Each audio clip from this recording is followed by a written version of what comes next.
من يهده الله فلا مضل له ومن يضلل فلا هادي له وأشهد أن لا إله إلا الله وحده لا شريك له وأشهد أن محمدا عبده ورسوله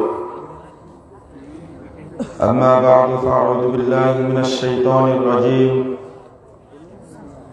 إنني أنا الله لا إله إلا أنا فاعبدني وأقم الصلاة لذكري وقال تعالى فخلف من بعدهم خلف أضاعوا الصلاة واتبعوا الشهوات فسوف يلقون غيا عن أبي هريرة رضي الله عنه قال قال رسول الله صلى الله عليه وسلم أول ما يحاسب به العبد يوم القيامة الصلاة فإن صلحت صلح سائر عمله وإن فسدت فسد سائر عمله رواه الطبراني في الأوسط بإسناد صحيح وقال عليه الصلاة والسلام صلوا كما رأيتموني أصلي رواه البخاري।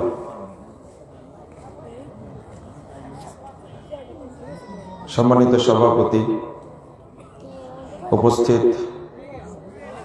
আজকের সম্মেলনের সম্মানিত প্রধান অতিথি, আপনাদের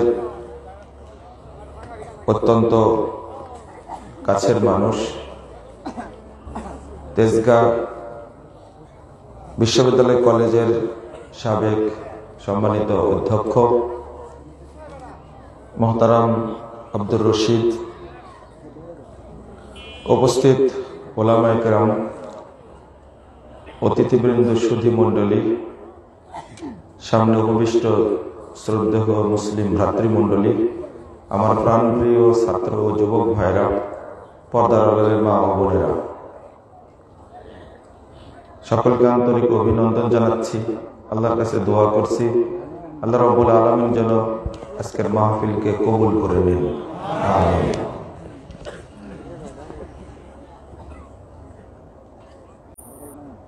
সালাত আদায়ের সঠিক পদ্ধতি, এই বিষয়টা নিয়ে আপনাদের সামনে আলোচনা করব ইনশাআল্লাহ।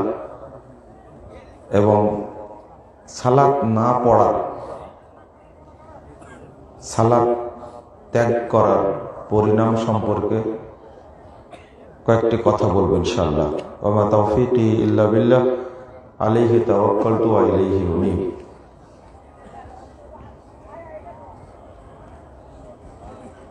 আজকের প্রধান অতিথি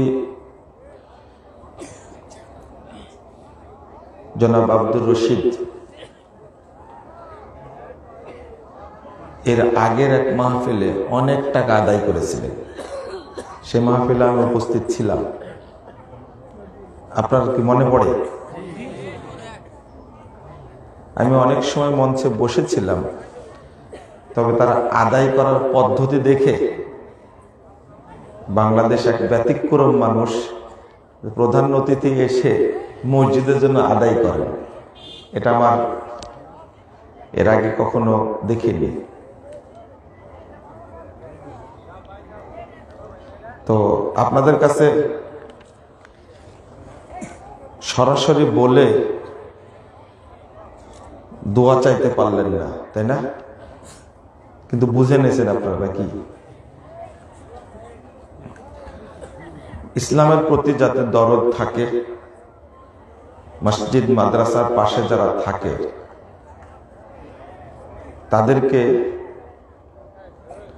তাদের জন্য আমরা দোয়া করি, আল্লাহ যেন তাদেরকে হায়াতে তৈয়বা দান করে। 3 থেকে 4 বছর আগের কথা বা তারও আগের কথা, এখন রিটায়ার্ড, কিন্তু আলহামদুলিল্লাহ তার জোশটা এখনো আছে। যেভাবে আদায়ের সুর ধরছিলেন, মনে হয় আরেকটু আদায় করলে ভালো হতো, তাই না? আপনারা তো চাচ্ছেন যে আগামীতে আব্দুর রশিদ সাহেব এমপি হবেন ইনশাআল্লাহ, তাই দেখেন, আপনার কথা আমি বলে দিলাম, কিন্তু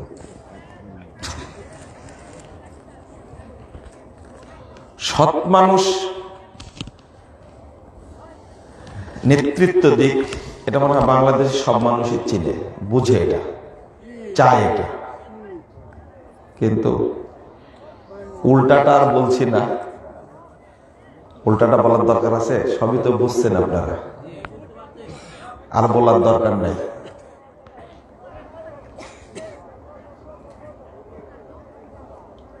যে ইসলাম আমাদের, যে কবরের ওয়াজটাই তো করলেন, তাই না?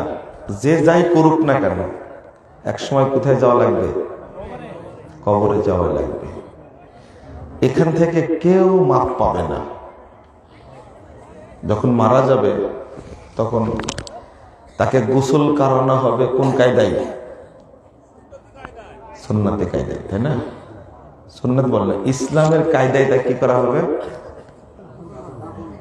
গোসল করানো হবে, কাফন পরানো হবে। ওখানে কিন্তু 3 কাপড়ই লাগবে, 2 কাপড়ও দিবে না, 5 কাপড়ও দিবে না। এটা কার আইন?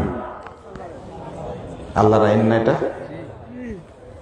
গোসল করানোর আগে ওযু করাবে, তাই না? এটা কার আইন? আল্লাহর। এই যে 3.5 হাত মাটির নিচে রাখে, 3 হাত 2.5 হাত, এটা কার আইন? এখানে শোয়ানোর সময় একবারে ডান কাতে রাখে, যেন মুখটা কোন দিকে থাকে? কিবলার দিকে থাকে। এটা কার আইন? আল্লাহর আইন। তো মরার পরে কবরে যায়, সেখানে ইসলামের আইন লাগে। কথা বুঝছেন? সেই ইসলামকে যারা ভালোবাসে না, মুসলিমরা তাদেরকে ভালোবাসে না, মেনে নিতেই পারে না। আপনাদের অন্তরে আপনারা কষ্ট পেয়েছেন, হয়তো আগামী দিনে এই কষ্টটা আর পাবেন না ইনশাআল্লাহ। আল্লাহ রহম করুক আমাদের প্রতি, আমিন ইয়া রাব্বাল আলামিন।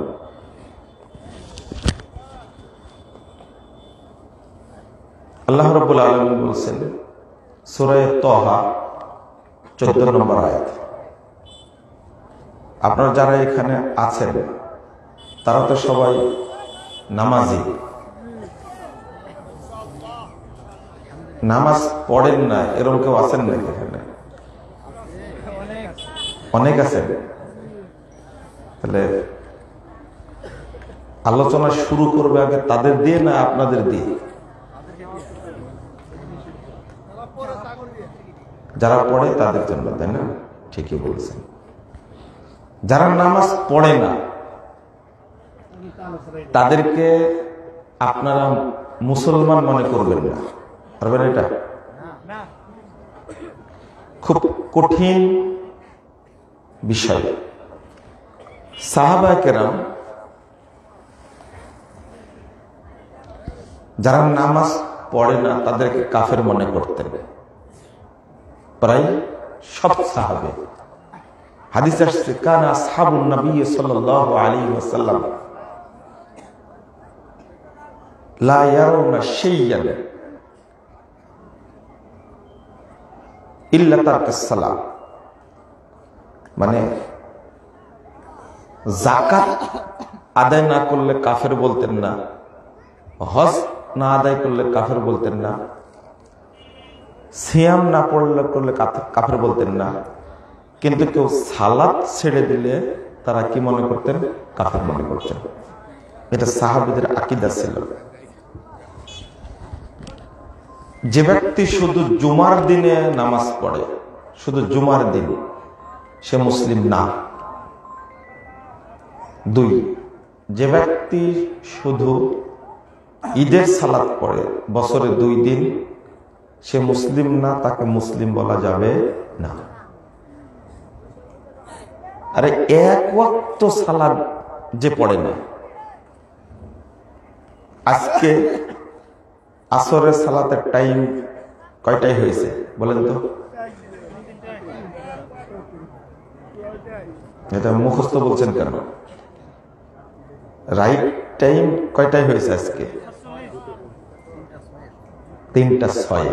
এই যে ঠিক বলেছেন, 3:06 ওয়াক্ত হয়েছে আজকে। আমি যেটা বলতে চাচ্ছিলাম, আপনি জহর সালাতটা পড়েননি, গল্প করছিলেন, কথাবার্তা বলছিলেন, দোকানদারি করছিলেন, কোনো কারণ ছাড়াই আপনার এখন 3:06 বেজে গেছে, অর্থাৎ আসরের টাইম চলে এসেছে, কিন্তু জহর পড়া হয়নি। কথা কি বোঝা যাচ্ছে?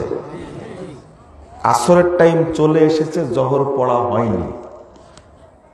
মুতাআম্মিদান ফাহুয়া কাফির, ইচ্ছা করে টাইমটা পার করে দিয়েছে, সে কাফের। সে কাফের। কি করবে এখন? ওয়ালাইহি তাওবা, এখন তাকে তৌবা করে ঈমানটাকে, ইসলামটাকে নবায়ন করতে হবে। নবায়ন না করে যদি আসর পড়ে তাহলে সে নামাজই পড়ল না। নবায়ন না করে যদি মাগরিব পড়ে সে নামাজ পড়ল না। কারণ মানুষ কাফের হলে তার ঈমান থাকে। কেউ যদি মুশরিক, অনেক মুশরিক আছে না বাংলাদেশে, তারা যদি তাহাজ্জুদ পড়ে নেকি হবে না? মুশরিক ধরেন হিন্দু তাহাজ্জুদ পড়লে নেকি হবে না? কেন হবে না? ঈমান নেই, তাই না? যদি রোজা রাখে, যদি একটা মসজিদ তৈরি করে দেয়, প্রশ্নই আসে না। তাহলে হিন্দুর ক্ষেত্রে বুঝলেন সে নামাজ পড়লে কবুল হবে না, হজ করলে হবে না, রোজা রাখলে হবে না, কারণ কি নাই? ঈমান নাই। যখন কোনো ব্যক্তি কাফের হয়ে যায়, তারপর থেকে ঈমানটা নবায়ন না করে যদি কিয়ামত পর্যন্ত নামাজ পড়তে থাকে, এক ওয়াক্ত কবুল হবে? তাহলে আবার তাকে নবায়ন করতে হবে যে আমি, আরে একটা জিনিস আপনি বুঝেন না, একটা ছেলে একটা সাবজেক্টে ফেল করেছে। কটা সাবজেক্টে?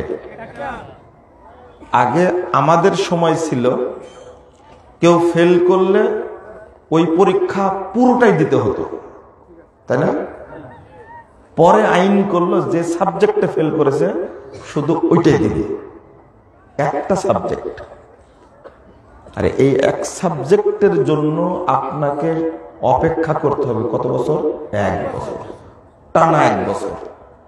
এর আগে আপনি এইচএসসিতে ভর্তি হতে পারবেন না, বা এইচএসসিতে যদি এক সাবজেক্ট ফেল থাকে তাহলে অনার্সে ভর্তি হতে পারবেন না। মাত্র একটা সাবজেক্ট, এটা দুনিয়ার একটা প্রসঙ্গ। আর যে ইবাদত দিয়ে আপনি জান্নাতে যাবেন সেটা আপনি টাইমটা পার করে দিলেন, আপনি এখনো বুঝেননি। 10টা থেকে 1টা পর্যন্ত পরীক্ষা, আপনি একটা পার করে দেন তো আপনার পরীক্ষা কে নিবে? কে নিবে? এই জন্য কি করা লাগবে? আবার 1 বছর সুযোগ আছে আপনার, বছরের মাঝখানে আবার পরীক্ষা দেবেন বা পরের দিন পরীক্ষা দেবেন। আপনি এইটা বুঝেন, নামাজটা বুঝেন না কেন? এটা দুনিয়ার বিষয়।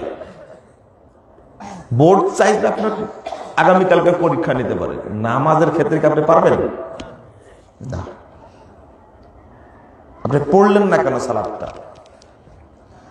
আরে ভাই, সপ্তাহে 1 দিনের কথা বলিনি, আপনি নামাজি ব্যক্তি নিয়মিত পড়েন, কোনো কারণ ছাড়াই জহরটা পার করে দিলেন, আসরের টাইম চলে এসে 3:06, আপনার মুসলিম না। হ্যাঁ, আপনি আইসিইউতে ছিলেন, আপনি অ্যাক্সিডেন্ট করেছেন, 1 ওয়াক্তে কেন? আপনি 5 ওয়াক্ত 7 ওয়াক্ত পড়েন না, কোনো সমস্যা নেই।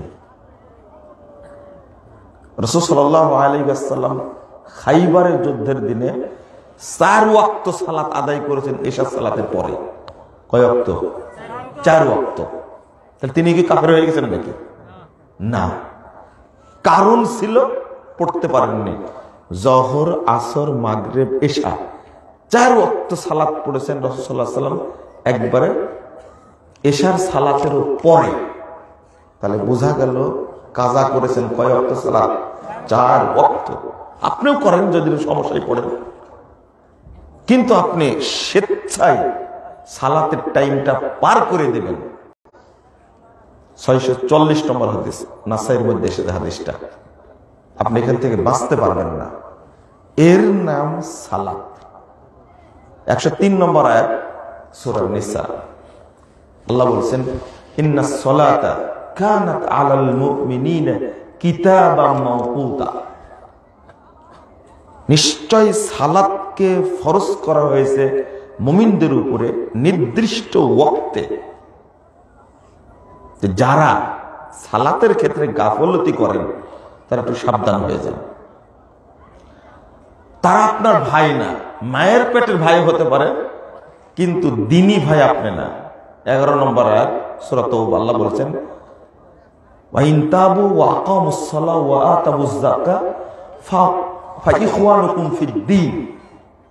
তারা যদি তওবা করে, সালাত পড়ে, যাকাত দেয়, তাহলে তারা তোমাদের দ্বীনি ভাই। তাহলে দ্বীনি ভাই হওয়ার জন্য শর্ত কি? নামাজ পড়তে হবে, সালাত পড়তে হবে। কয় ওয়াক্ত? না 1 ওয়াক্ত, 5 ওয়াক্তই পড়তে হবে।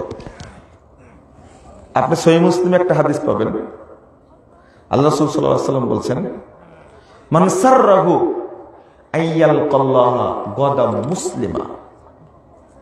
কিয়ামতের মাঠে যে ব্যক্তি আল্লাহর সামনে, আল্লাহর সাথে মুসলিম অবস্থায় সাক্ষাৎ করতে চায়, মুসলিম হয়ে আল্লাহর সামনে দাঁড়াবে, আল্লাহর সাথে সাক্ষাৎ করবে, যে ব্যক্তি এটা চায়, আনন্দিত হতে চায়, আনন্দ বোধ করতে চায়, আই মান সাররাহু আইয়ালকাল্লাহা গাদা মুসলিমা, মুসলিম হয়ে আগামীকাল যে আল্লাহর সাথে সাক্ষাৎ করতে চায়, ফালইউহাফিজ হাউলাইস সালাওয়াতিল খামস, সেজন্য 5 ওয়াক্ত সালাতকে ওয়াক্ত মতো হেফাজত করে আসে। হাইসু ইউনাদা বিহিন্না, যেখানে আজান হবে সেখানে যেন পড়ে নেয়। এটা সহিহ মুসলিমের হাদিস। কি বুঝলেন আপনি? মুসলিম অবস্থায় কেউ যদি আল্লাহর সাথে সাক্ষাৎ করতে চায়, প্রথম শর্ত কি? কি করতে হবে? না, সালাত না। বলেন ভালো করে। 5 ওয়াক্ত সালাত পড়তে হবে। 5 ওয়াক্ত সালাতে হেফাজত করা। হেফাজত মানে কি? চলেন আর একটা হাদিস বলি। 430 নম্বর হাদিস, আবু দাউদের মধ্যে এসেছে। রাসূল সাল্লাল্লাহু আলাইহি ওয়াসাল্লাম বলছেন, খুব ভালো করে কানে নেন কথাটা। ক্বালাল্লাহু তাআলা, আল্লাহ রাসূল বলছেন, আল্লাহ তাআলা আমাকে বলছেন, মুহাম্মদ শোনো, ইন্নী ফারাজতু আলা উম্মতি 5 সালাওয়াত। মুহাম্মদ শোনো, আমি তোমার উম্মতের উপরে 5 ওয়াক্ত সালাতকে ফরজ করেছি। মুহাম্মদ সাল্লাল্লাহু আলাইহি ওয়াসাল্লাম তুমি শোনো, ইন্নী ফারাজতু আলা উম্মতি 5 সালাওয়াত, আমি তোমার উম্মতের উপরে 5 ওয়াক্ত সালাতকে ফরজ করেছি। ওয়াহিদতু ইনদি আহাদা, আর আমি একটা অঙ্গীকার করেছি, আমি একটা প্রতিজ্ঞা করেছি, আমি একটা ওয়াদা করেছি। আন্নাহু মান জাগা ইউহাফিজ আলাইহিন্না লিওয়াক্তিহিন্না আদখালতুহুল জান্নাহ, যে ব্যক্তি 5 ওয়াক্ত সালাত আউয়াল ওয়াক্তে আদায় করে আমার কাছে হাজির হবে, আমি তাকে জান্নাত দান করব। ভাষাটা কি? আদখালতুহুল জান্নাহ, আমি তাকে জান্নাত দেব। অর্থাৎ যারা 5 ওয়াক্ত সালাত আউয়াল ওয়াক্তে আদায় করে তারা জান্নাতি মানুষ, তারা জান্নাতি মানুষ। দেখেন, হজ করলে মানুষ জান্নাতে যাবে, তবে আল্লাহ ওয়াদা করেননি আমি তাকে জান্নাত দেব। যাকাত দিলে মানুষ জান্নাতে যাবে, হাদিস আসছে, কিন্তু আল্লাহ বলেন না আমি তাকে জান্নাত দেব, ওয়াদা করেন নাই। সিয়াম পালন করলে মানুষ জান্নাতে যাবে, তবে আল্লাহ ওয়াদা করেন না আমি তাকে জান্নাত দেব। তবে রাসূল সাল্লাল্লাহু আলাইহি ওয়াসাল্লাম বলছেন, যে ব্যক্তি 5 ওয়াক্ত সালাত ওয়াক্ত মোতাবেক আদায় করবে, আল্লাহ ওয়াদা করেছেন আমি তাকে জান্নাত দেব। ইন্নাকা লা তুখলিফুল মিআদ, আর আল্লাহ কখনো ওয়াদা ভঙ্গ করেন না। কথা মনে থাকবে আপনাদের? দেখেন একটা হাদিস, 1203 নম্বর হাদিস, আবু দাউদের মধ্যে এসেছে। আপনি শুধু বুঝেন সালাতকে হেফাজত করা বলতে কি বোঝায়। আল্লাহ রাসূল একদিন সাহাবীদের বলছেন, ইয়াজিবু রাব্বুকুম বিরা'i গনামিন ফি সাজিয়াতিন বিজাবাল। সাহাবীরা শোনো, ওই যে পাহাড়ের চূড়ায়, পাহাড়ের উপরে একটা ছাগল চড়াচ্ছে, এক পাল ছাগল চড়াচ্ছে একটা রাখাল। পাহাড়ের চূড়ায় ছাগল চড়াতে চড়াতে চড়াতে পাহাড়ের চূড়ায় উঠে গেছে একটা রাখাল। ফাআযানা ওয়া ইউকিমুস সালাহ, যখনই সালাতের ওয়াক্ত হয়েছে পাহাড়ের চূড়ায় দাঁড়িয়ে সে আযান দিল। আযান দিয়ে ইকামত দিয়ে সে সালাত শুরু করলো। আল্লাহ তাআলা তখন বলছেন, সমস্ত ফেরেশতা, আসমানে যত ফেরেশতা, জমিনে যত ফেরেশতা দায়িত্বরত আছে, আল্লাহ আসমান থেকে বলেছেন, উনজুরু ইলা আবদি হাদা, ফেরেশতারা তোমরা দেখো দেখো, সাক্ষী থাকো, আমার এই বান্দার দিকে তাকাও, এই ছাগলের রাখালের দিকে লক্ষ্য করো। ইউআদ্দিনু ওয়া ইউকিমুস সালাহ, ওয়াক্ত হওয়া মাত্রই আযান দিয়ে এখন সালাত আদায় করছে। ওয়া ইয়াখাফু মিন্নি, সে আমাকে ছাড়া কাউকে ভয় করে না। পাহাড়ের চূড়ায় কেউ নাই, একাই আছে, ওখানে সালাত না পড়লেও কেউ ধরতে পারবে না, একাই আছে, একাই সালাত পড়ছে। আল্লাহ রাব্বুল আলামিন বলছেন, ফেরেশতারা সাক্ষী থাকো, এই বান্দার প্রতি তোমরা সাক্ষী থাকো। গফারতু লি আবদি হাদা, আমি আমার এই বান্দার পাপগুলো ক্ষমা করে দিলাম। ওয়া আদখালতুহুল জান্নাহ, আমি তাকে জান্নাতে প্রবেশ করে দিলাম। মানে মরেইনি, জান্নাতে চলে গেছে। এর নাম সালাতের কি হেফাজত। মানে রাখাল মরলেই জান্নাতে যাবে। এই লোকটি মাস্টার্স পাস না, কামেল পাস না, দাওরা পাস না, এই লোকটি কোন উচ্চ পদস্থ ব্যক্তিও না, সে একজন কি রাখাল, ছাগলের রাখাল। আল্লাহর কাছে এই রাখাল, এই ছাগলের রাখাল এত প্রিয় হয়ে গেছে, আসমান জমিনের সমস্ত ফেরেশতাকে আল্লাহ ডাক দিয়ে বলছেন, তোমরা সাক্ষী থাকো, আমি এই রাখালকে মাফ করে দিলাম এবং আমি তাকে জান্নাত দান করলাম। এর নাম হলো সালাতের হেফাজত। সালাতের হেফাজত আপনি এখনো বুঝেননি। আপনি আর একটা হাদিস শোনেন। রাসূল সাল্লাল্লাহু আলাইহি ওয়াসাল্লাম বলছেন, যখন কবরে মুমিন ব্যক্তিকে উঠে বসাবে, উঠে কি বসানো হবে,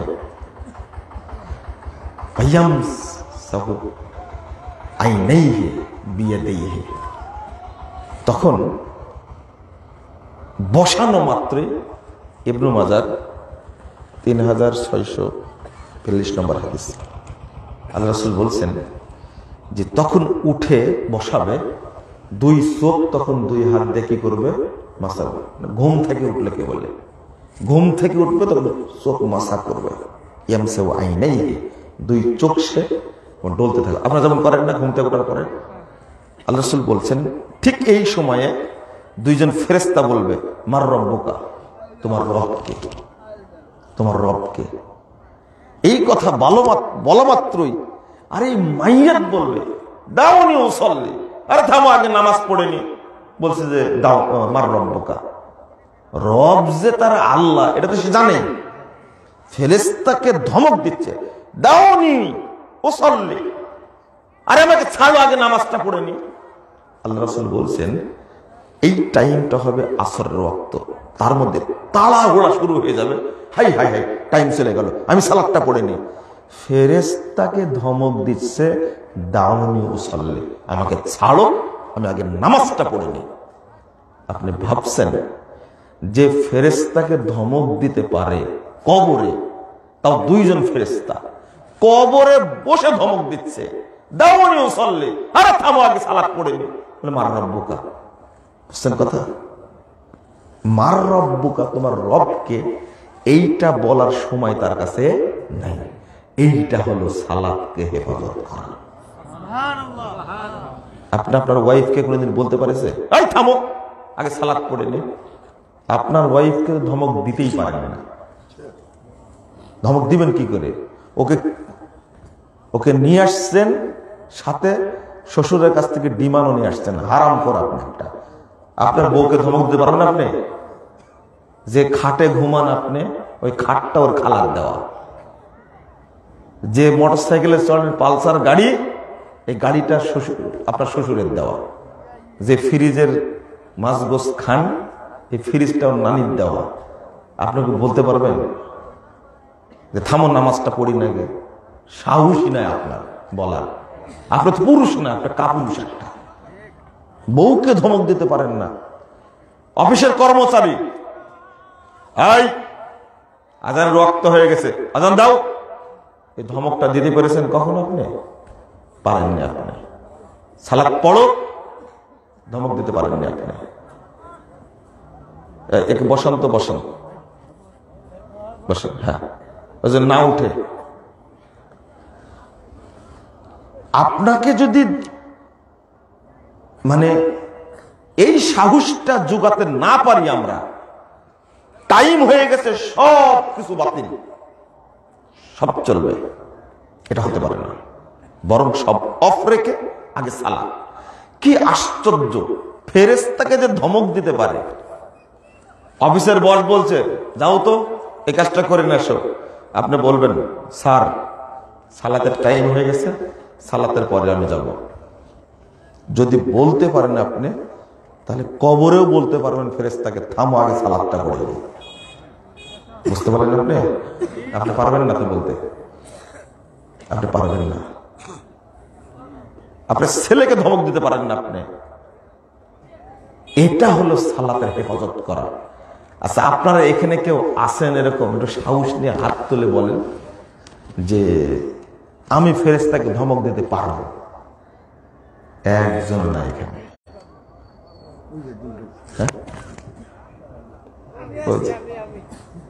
পারবেন?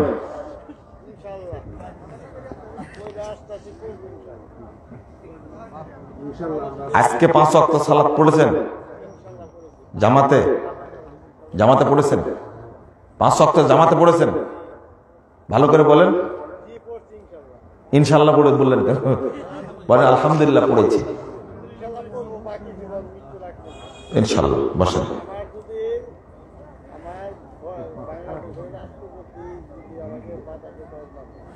বসেন। 5 ওয়াক্ত সালাত আপনি ওয়াক্ত মোতাবেক আদায় করবেন, আল্লাহ আপনাকে সহযোগিতা করবেন। তখন ফেরেশতারা বলবেন যে তুমি নামাজ পড়তে চাচ্ছ, এটা নামাজের জায়গা না। তখনও তার স্মরণ হয়নি যে এখন আমি কোথায় আছি? কবরে আছি। এখনো মনে হয়নি তার। বলছেন তোমার নামাজ পড়া লাগবে না, শুধু উত্তরগুলো দাও। শুধু কি উত্তরগুলো দাও। দিতে পারবে না সে? আল্লাহু আকবার। এটাকে বলে আচ্ছা আচ্ছা ঠিক আছে, শুকরিয়া, বারাকাল্লাহু ফিক।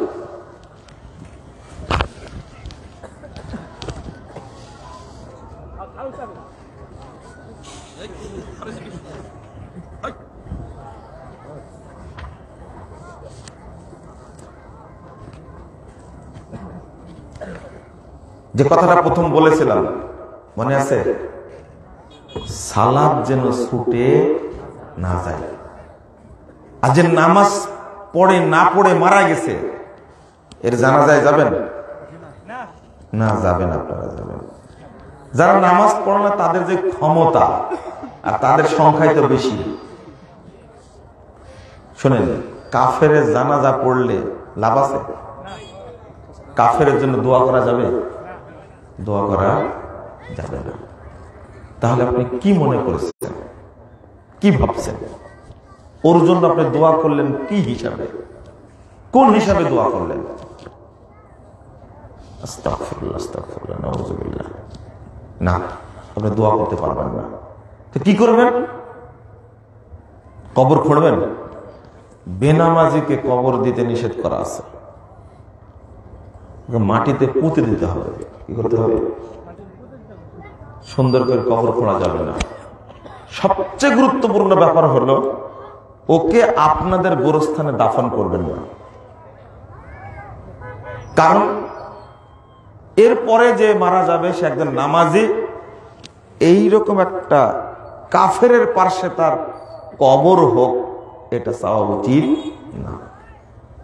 যদি ক্ষমতা বেশি থাকে তাহলে আপনি একটা কাজ করবেন, গ্রামের মানুষ ঐক্যবদ্ধ হয়ে বলবেন যে বাবা তোরা তো বেনামাজি, বেনামাজিদের গোরস্থান এমন একটা সাইনবোর্ড দিয়ে আলাদা গোরস্থান করে নেন। কথা বুঝতে পারলেন? যদি বাড়াবাড়ি করে খুব, তো মুসল্লি ভাইয়ের আপনারা বলবেন আচ্ছা তর্ক বিতর্কের দরকার নাই, শোনো বেনামাজিদের গোরস্থান এই মর্মে সাইনবোর্ড দিয়ে একটা গোরস্থান তোমরা সবাই মিলে করো, আমরা নামাজিরা তোমার সাথে নেই। পারবেন বলতে? আল্লাহ না করুক ওই কাফের সাথে আপনার কবরটা হয়, নাউযুবিল্লাহ। কবর হতে হবে সৎ ব্যক্তির সাথে। এই জন্য মুসলিমদের গোরস্থানে বেনামাজির দাফন করা যাবে না।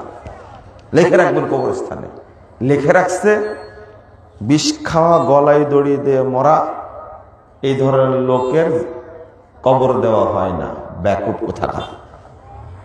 এটা লিখলেন কেন আপনি? বিষ খেয়ে মরে গেছে, নামাজ পড়তো, কাবিরা গুনাহ করেছে, ওর ছেলে সন্তানদের দোয়া করে আল্লাহ ক্ষমা করে দেবে, তাকে সাদকা করলে আল্লাহ ক্ষমা করে দেবে। লিখে রাখতে হবে বেনামাজিকে দাফন করা হয় না, এটা লিখতে হবে। ওর জন্য গোটা দুনিয়া দান করলেও আল্লাহ ক্ষমা করবে না, ও তো কাফের। কি করবেন আপনি? দাফন তো করবেন না, কি করবেন? ওর পায়ে দড়ি লাগাবেন, বুঝছেন? ওকে গোসল করানো যাবে না, কিন্তু বেনামাজি কি করা যাবে না? গোসল করানো যাবে না, কাফন পরানো যাবে না, বাঁশ কাটা যাবে না, আতর কিনা যাবে না। এগুলো সব অপচয়, সব অপচয়। হিসাব দেওয়া লাগবে কিন্তু। বেনামাজের জন্য কাফনের কাপড় কিনেছেন, হিসাব দিতে হবে আল্লাহর কাছে। আতর কিনেছেন, হিসাব দেওয়া লাগবে আল্লাহর কাছে। যে জায়গাটা বরাদ্দ করলেন এই কাফেরের জন্য, হিসাব দিতে হবে। এই জায়গাতে একজন মুমিনকে রাখার দরকার ছিল, ও কাফেরকে রাখলেন কেন? শেখ হুসাইমিন রাহিমাহুল্লাহ বলছেন ওকে দূরে টেনে নিয়ে যা জঙ্গলে ফেলে দিতে হবে যেন গন্ধ বের না হয়। কবর দিলে কবরটাকে সংরক্ষণ করা লাগবে, লাগবে না? একদিকে জায়গা খেলো আর একদিকে সংরক্ষণ করা লাগবে। ইসলামে সব না জায়েজ। বুঝেছেন কথা? বুঝেন না আপনারা? আমার এই বক্তব্য বুঝবেন আপনারা আরো 5 বছর পরে, তবে 5 বছরের মধ্যে অনেকে মারাও যাবে, এখন বুঝবেন না। যেটা বলছি এটাই ঠিক আছে, চূড়ান্ত আছে। দেখি আপনার কোন বাবা হুজুর ঠেকাই আমার এই বক্তব্য, জান কোন দাদা হুজুর ঠেকাই যে বক্তব্য মুজাফফর বিন মুহসিন দিছে। আমি দিছি বক্তব্য আল্লাহর রাসূলের বক্তব্য, আপনি যাবেন কোথায়? বললেই হলো। নামাজ পড়বেন না মানে যারা 2 ঈদ পড়ে এরা মুসলমান, এরা কাফের। বুঝছেন কথা? শুধু এক ওয়াক্ত বুঝালাম, ওয়াক্ত পার হয়ে আর এক ওয়াক্ত চলে আসছে, এ আর কি মুসলমান না?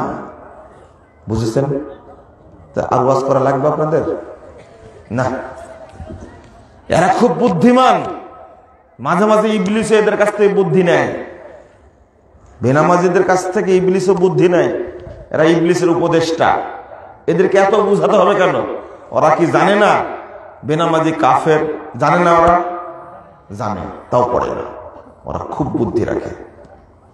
ওদেরকে ডাকবেন নামাজের জন্য, এই বড় ভাই উঠো, ফজরের আজান হচ্ছে, নামাজে যাই।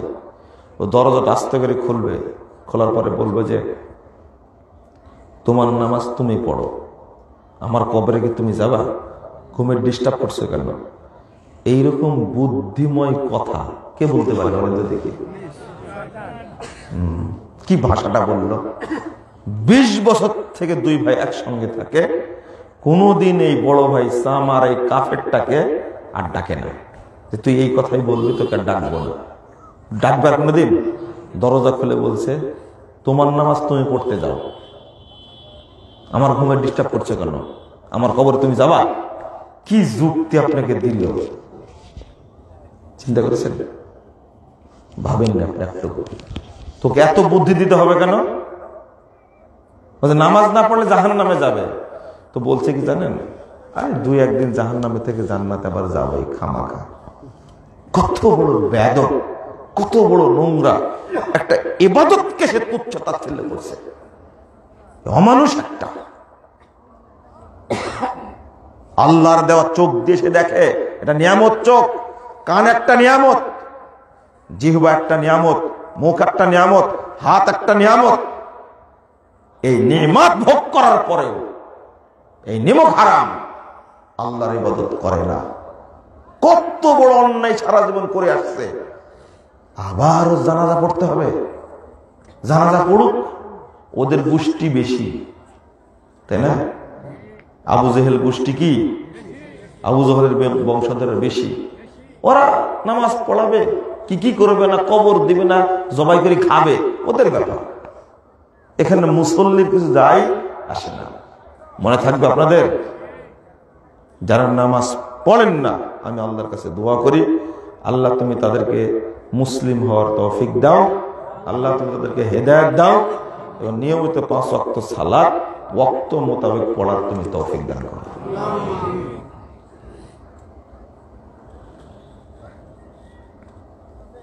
সালাত শুদ্ধভাবে আদায় করবেন, মনে থাকবে। এবার আপনাদের বলছি, শুদ্ধভাবে আদায় করবেন। বর্তমান যে সালাত চলছে, এই সালাত রাসূলের সালাত না, আমার চোখে পড়ে না। আপনারা এখানে বাদাম খাচ্ছেন কে বসে বসে? হ্যাঁ, সি সি সি, বাদাম খাচ্ছেন কেউ আপনারা? শোনেন, এটা একটা ক্লাস মনে করবেন। কি মনে করবেন? ক্লাস। আমি ওয়াজ করতে আসি না, আমি ক্লাস নিতে আসি, কিছু শিখবেন। আজকে শিখলেন না কিছু? শিখলেন তো? কি শিখলেন? এই হাদিসটা বুঝেন আপনারা? আসরের সালাত কয় রাকাত? 4 রাকাত। আল্লাহ রাসূল বলছেন, মান আদরাকা রাকাতান ক্বাবলা গুরুবিশ শামসি ফাকাদ আদরাকাস সালাত। 4 রাকাত সালাতের মধ্যে সূর্য ডুবার আগে যদি 1 রাকাত পড়তে পারে, তো তবুও সে সালাতটা পেয়ে গেল। আর বাকি 3 রাকাত কখন পড়বে? সূর্য ওঠার পর। এই হাদিসটা বুঝেছেন কখনো? কড়া করে বললাম তো কিছু মনে হলো না। এটা কি দিয়ে বুঝলেন? 4 রাকাত আসর সালাত, আল্লাহ রাসূল বলেছেন টাইমটা যেন পার না হয়। সালাতের টাইম এখনো আছে, সূর্য ডুবেনি, তাই যদি 1 রাকাত পড়া যায় তাড়াতাড়ি শুরু করো, তবুও সালাত পেল। কিন্তু যদি বেলা ডুবেই যায়, তাহলে সালাত পেল না। কেন বললেন আল্লাহ রাসূল এটা? আল্লাহ রাসূল কেন বললেন এটা? সূর্য উঠে যাচ্ছে, যদি 1 রাকাত সূর্য উঠার আগে পড়া যায় তবুও পড়ে নাও, আর 1 রাকাত পড়ো সূর্য উঠার পরে। বুঝলেন কথা? ওয়াক্ত যেন পার না হয়। এবার বুঝেছেন না? খুব সাবধান। তাহলে আপনাকে জেনে রাখতে হবে সূর্য কয়টায় উঠছে, সূর্য কয়টায় ডুবছে। যদি আপনার সালাদটা ছুটে যায়, ঘুমাচ্ছিলেন, আপনি ঘুম থেকে উঠে দেখছেন হাই হাই হাই সূর্য ডুবে গেল, সূর্য ডুবে গেল, সূর্য ডুবে গেল, তাড়াতাড়ি 1 রাকাত যদি পড়তে পারেন সূর্য ডুবার আগে, আল্লাহ রাসূল বলছেন 3 রাকাত পড়লো সূর্য ডুবার পর, তবুও সে সালাত পড়ে ফেলেছে, তবুও সালাত কি পেয়েছে। আপনি বুঝলেন কি কথাটা? বুঝবেন না, বুঝলেন? সালাত শুদ্ধভাবে আদায় করবেন ইনশাআল্লাহ। বর্তমানে যে সালাত চলছে, এই সালাত রাসূলুল্লাহ সাল্লাল্লাহু আলাইহি ওয়াসাল্লামের সালাত না। সব জায়গায় খুঁজতে যাবেন, দেখবেন বেদাত, জাল হাদিস, বানোয়াট, মানুষের কিছু তৈরি করা পাবেন না। আপনি ফ্রেশ রাসূলের সালাত কোথাও দেখতে পাবেন না। আরে কোথাও দেখতে পাবেন না মানে কি? আমি গুড়ারটা বলি, সহিহ বুখারী হাদিস 756 নম্বর হাদিস। এদিকে তাকান, ভয় করবেন। আল্লাহ রাসূল একদিন মসজিদের এক কোণে বসে আছেন। একজন ব্যক্তি মসজিদে ঢুকলো, সালাত পড়ে এসে আল্লাহ রাসূলকে সালাম দিলেন। সালাতটা দেখেছেন আল্লাহ রাসূল, দেখেছেন। দেখার পরে বলছেন, ওয়া আলাইকাস সালাম ইরজি ফাসাল্লি ফাইন্নাকা লাম তুসাল্লি। আই যাও, সালাত পড়ো, ফিরে যাও, সালাত পড়ো, তুমি সালাত পড়ো। কয়বার পড়েছিলেন সালাত? 3 বার। আল্লাহ রাসূল কি বললেন? সালাত পড়োনি তুমি, জ্যান্ত। 4 রাকাত যদি পড়ে তাই 3 বারে কয় রাকাত পড়েছে? 3 রাকাত পড়লে 9 রাকাত, 2 রাকাত করে পড়লে 6 রাকাত পড়েছে। কিন্তু আল্লাহ রাসূলের ভাষাটা কি ছিল? ফাইন্নাকা লাম তুসাল্লি, তুমি জীবনেও সালাত আদায় করো। ভাষাটা এটা, তুমি জীবনেও সালাত আদায় করোনি। এর রাসূলের যুগের কথা বলছি। মসজিদে নববীতে আল্লাহ রাসূলের সামনে রাসূলের একজন সাহাবী আল্লাহ রাসূলের যুগে সালাত আদায় করছেন। আল্লাহ রাসূল বললেন, তুমি সালাত কোনোদিনই পড়োনি। রাসূলের যুগের কথা বলছে। 2, হুযায়ফা রাদিয়াল্লাহু আনহু বলছেন এক ব্যক্তিকে, কাম তুসাল্লি হাযিহিস সালাহ, ওই 1312 নম্বর হাদিস নাসাইর মধ্যে এসেছে। ওই কাম তুসাল্লি হাযিহিস সালাহ, সাহাবীকে বলছেন, তুমি কতদিন যাবত নামাজ পড়ছো এইভাবে? মুনযু 40 আমা। লোকটি তখন বলছে, প্রায় তো 40 বছর যাবত পড়ছি। কত বছর? 40 বছর। হুযায়ফা রাদিয়াল্লাহু আনহু বলছেন, মা তুসাল্লি মা সাল্লাইতা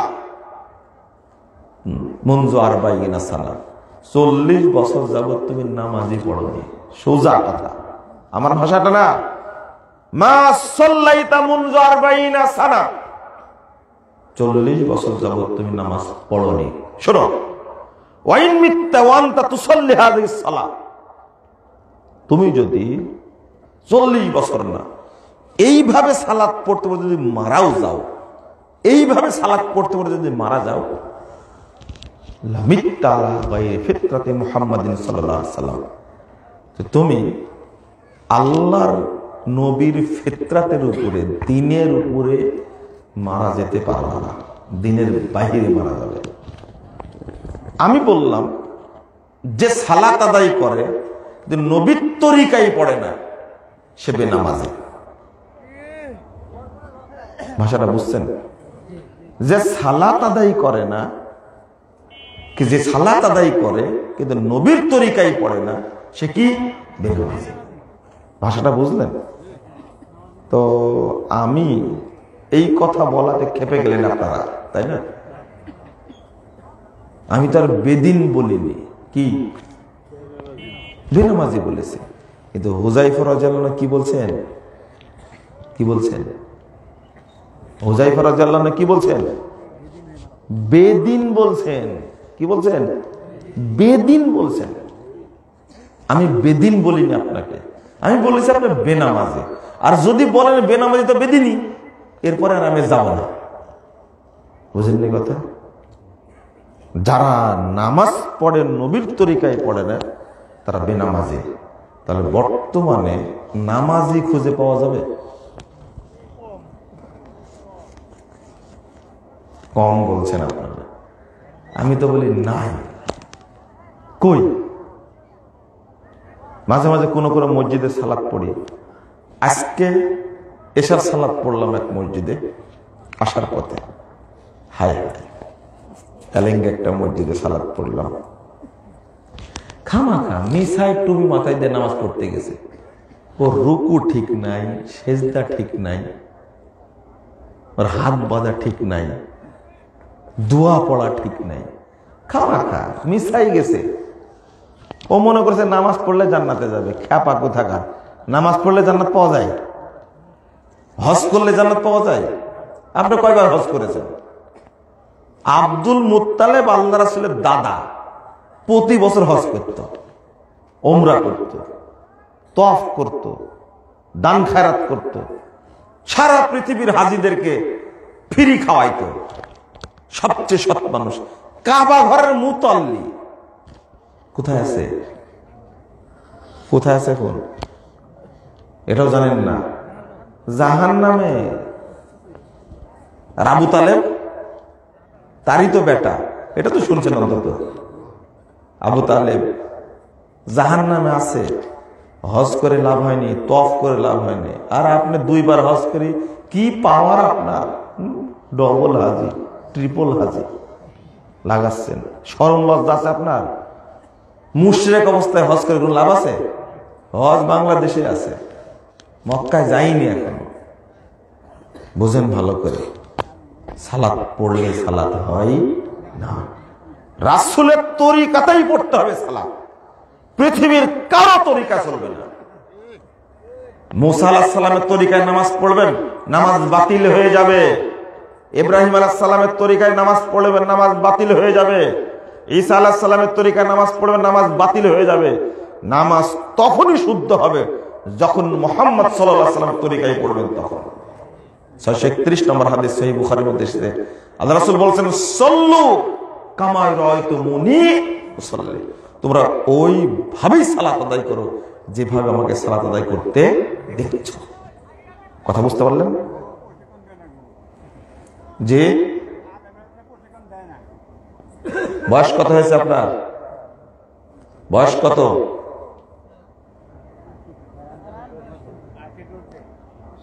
80-র ঊর্ধ্বে। প্রশিক্ষণ ইমামরা দেয় না, আপনারা কি করেন? ইমামকে ছেঁচড়া মসজিদ থেকে বের করে দিবেন, যা, তো ইমামের দরকার নাই। পারেননি কেন? এখন তো বুড়া হয়ে গেছেন, এখন আফসোস করছেন কেন? 80 বছরের ঊর্ধ্বে যে কোন শীত পড়ছে, আল্লাহু আকবার, আল্লাহ মাফ করে দিক আমাদেরকে, আমিন ইয়া রাব্বাল আলামিন। আপনি আসছেন প্রোগ্রামে, কি ভাবে মুখ চোখ জোড়ে বসে আছে, আলহামদুলিল্লাহ। দেখছেন দিনের মোহাম্মত। কত দূর থেকে আসছেন? কত কিলো দূর থেকে আসছেন? 2 মাইল। অরিজিনাল আগের মানুষ বুঝাই যাচ্ছে 3 কিলো। বসেন আপনি, বসেন বসেন, আল্লাহ মাফ করে দেবে ইনশাআল্লাহ। কথা কি বুঝলেন? কি বললো? ইমামরা আমাদেরকে শিখায় না। ও জর্দা খাওয়া নিয়ে ব্যস্ত, কেমন শিখাবে? ও গুল খাওয়া নিয়ে ব্যস্ত।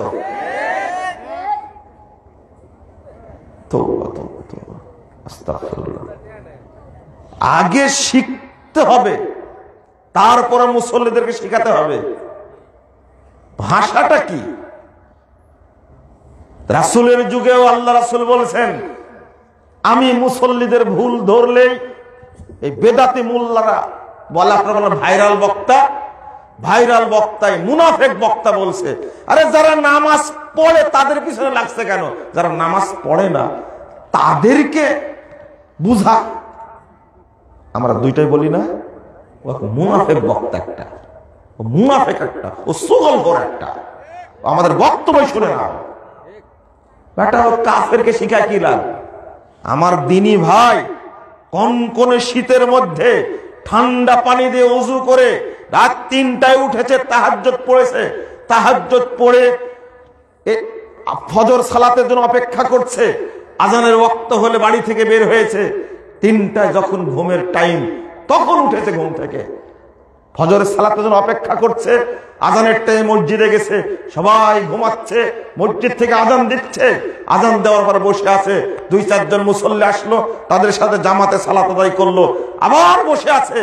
বসে বসে থেকে থেকে থেকে সূর্য উঠে গেছে, 15 মিনিট পরে সালাতুল ইশরাক পড়ে আস্তে আস্তে বের হচ্ছে। ওর ঘুম ভেঙেছে রাত 2:30টায়, যখন মসজিদ থেকে বের হচ্ছে তখন বেজেছে 6:15। ইতিমধ্যেই পার হয়ে গেছে কত ঘন্টা, এর মধ্যে ঘুমাতে পারেনি।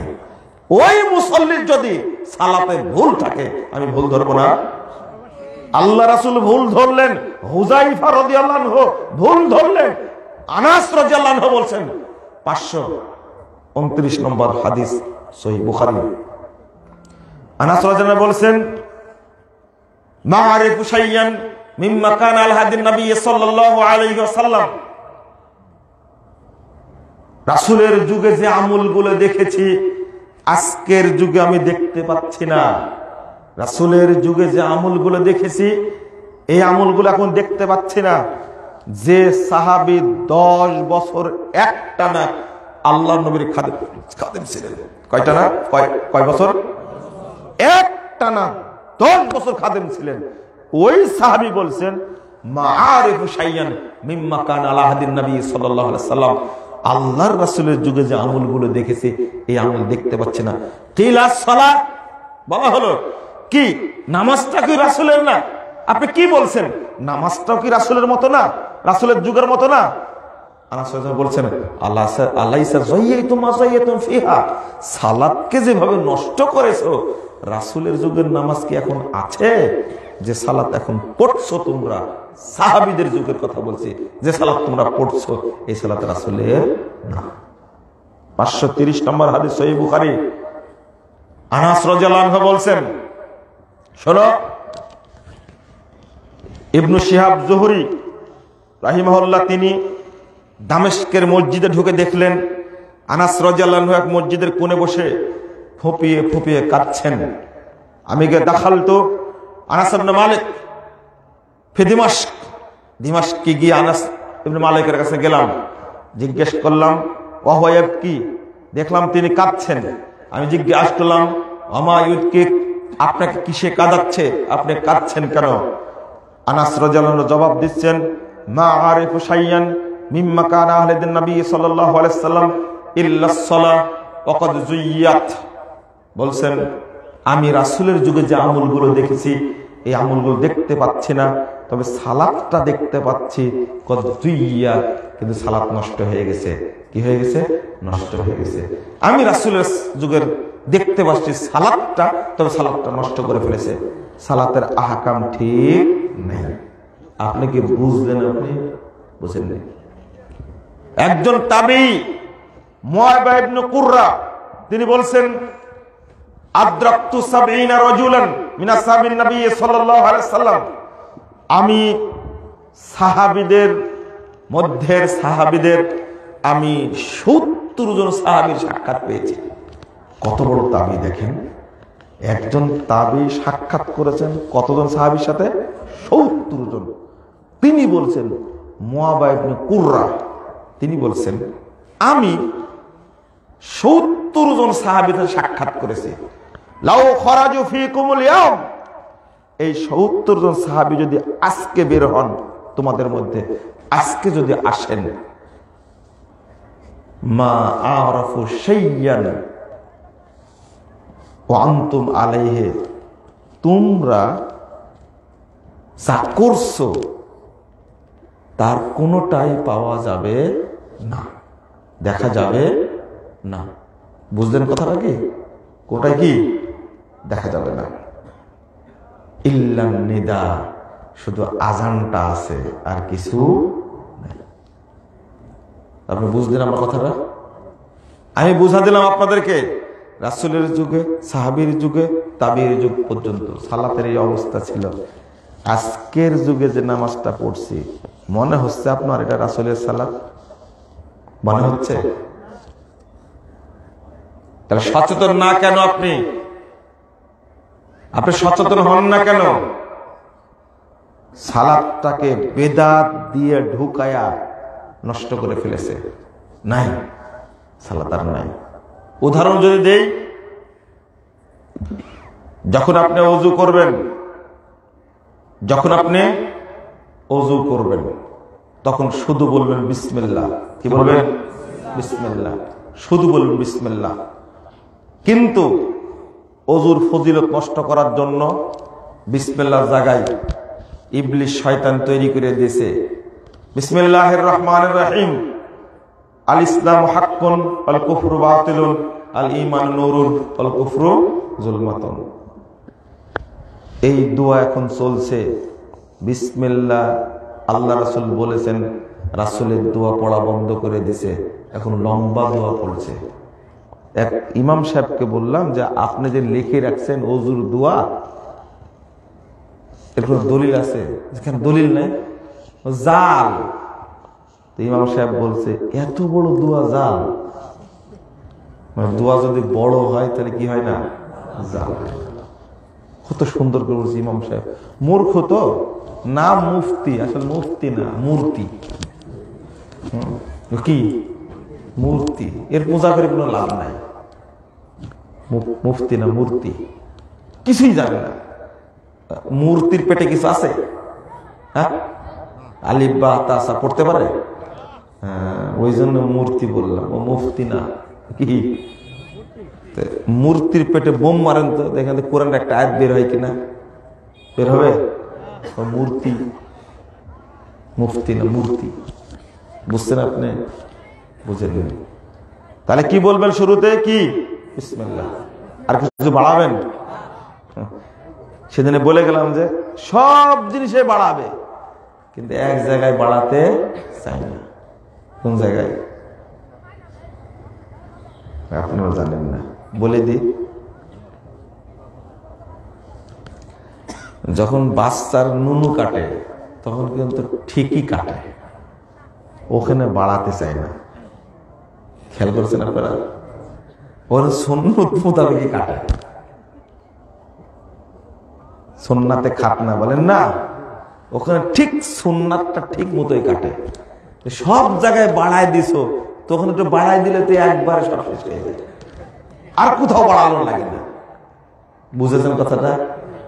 সব জায়গায় বাড়াইছে, কিন্তু ওই জায়গায় কি না বাড়ালে, একজন মুসল্লি বলছেন বাড়ানোর দরকার না, মাঝামাঝি করলেই হলো। বুঝছেন কথা? আপনাদের মনে থাকবে? একটু বাড়লোতে কি হলো? বিদআত যারা করে তারা হয় নির্লজ্জ, কি হয়? বেহায়া। বেহায়া বুঝেন? বেহায়া, নির্লজ্জ, বেয়াকুব, নির্বোধ, বুঝেন?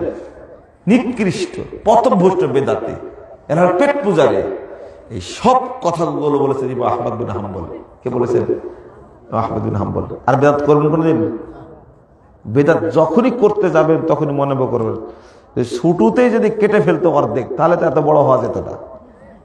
তখন আপনার লজ্জা হবে। তাই তো জায়গা মতো ঠিক সাইজ মতো কাটে, তাই না? ভুল বলে মনে ভুল করলাম, তাই না? না, এরকম করে আপনাকে সাইজ করতে হবে, আপনার লজ্জা হবে না তো? বিদআতের প্রতি আপনার এত মহব্বত। আহমদ ইবনে সিনান রাহিমাহুল্লাহ তিনি বলেছেন, বিখ্যাত ইমাম, তিনি বলেছেন লাইসা ফিদ দুনিয়া মুবতাদিউন ইল্লা ওয়া হুয়া ইউবগিযু আহলাল হাদিস। পৃথিবীতে যত বেদাতি আছে, আন্ডা, বাচ্চা, শিশু, কিশোর, যুবক, ছোড়া, ছুঁড়ি, বৃদ্ধ, বৃদ্ধা, যত বেদাতি আছে সবাই আহলে হাদিসদেরকে গালি দেয়। ওয়াইদাত্তাদার রাজুল নুজিয়া হালাওয়াতুল হাদিস মিন কলবি। যখন কোন ব্যক্তি বেদাত করে তখন তার অন্তর থেকে হাদিসের মহব্বতকে ছিনিয়ে নেওয়া হয়। তখন শুধু বেদাতকেই মহব্বত করে, সুন্নাতকে মহব্বত করে না। ওযু করার সময় ভুল করেন আপনারা। কি ভুলটা করেন? ধরাই দিই। কুলি করছেন, কুলি করার সময় 3 বার মুখে পানি নেন, তারপরে আলাদা করে আবার 3 বার নাকে পানি দেন, করেন না? কিন্তু হাদিস কি মুখে এবং নাকে একসঙ্গে? কে শিখালো আপনাকে এটা? তা তো বুঝলাম না।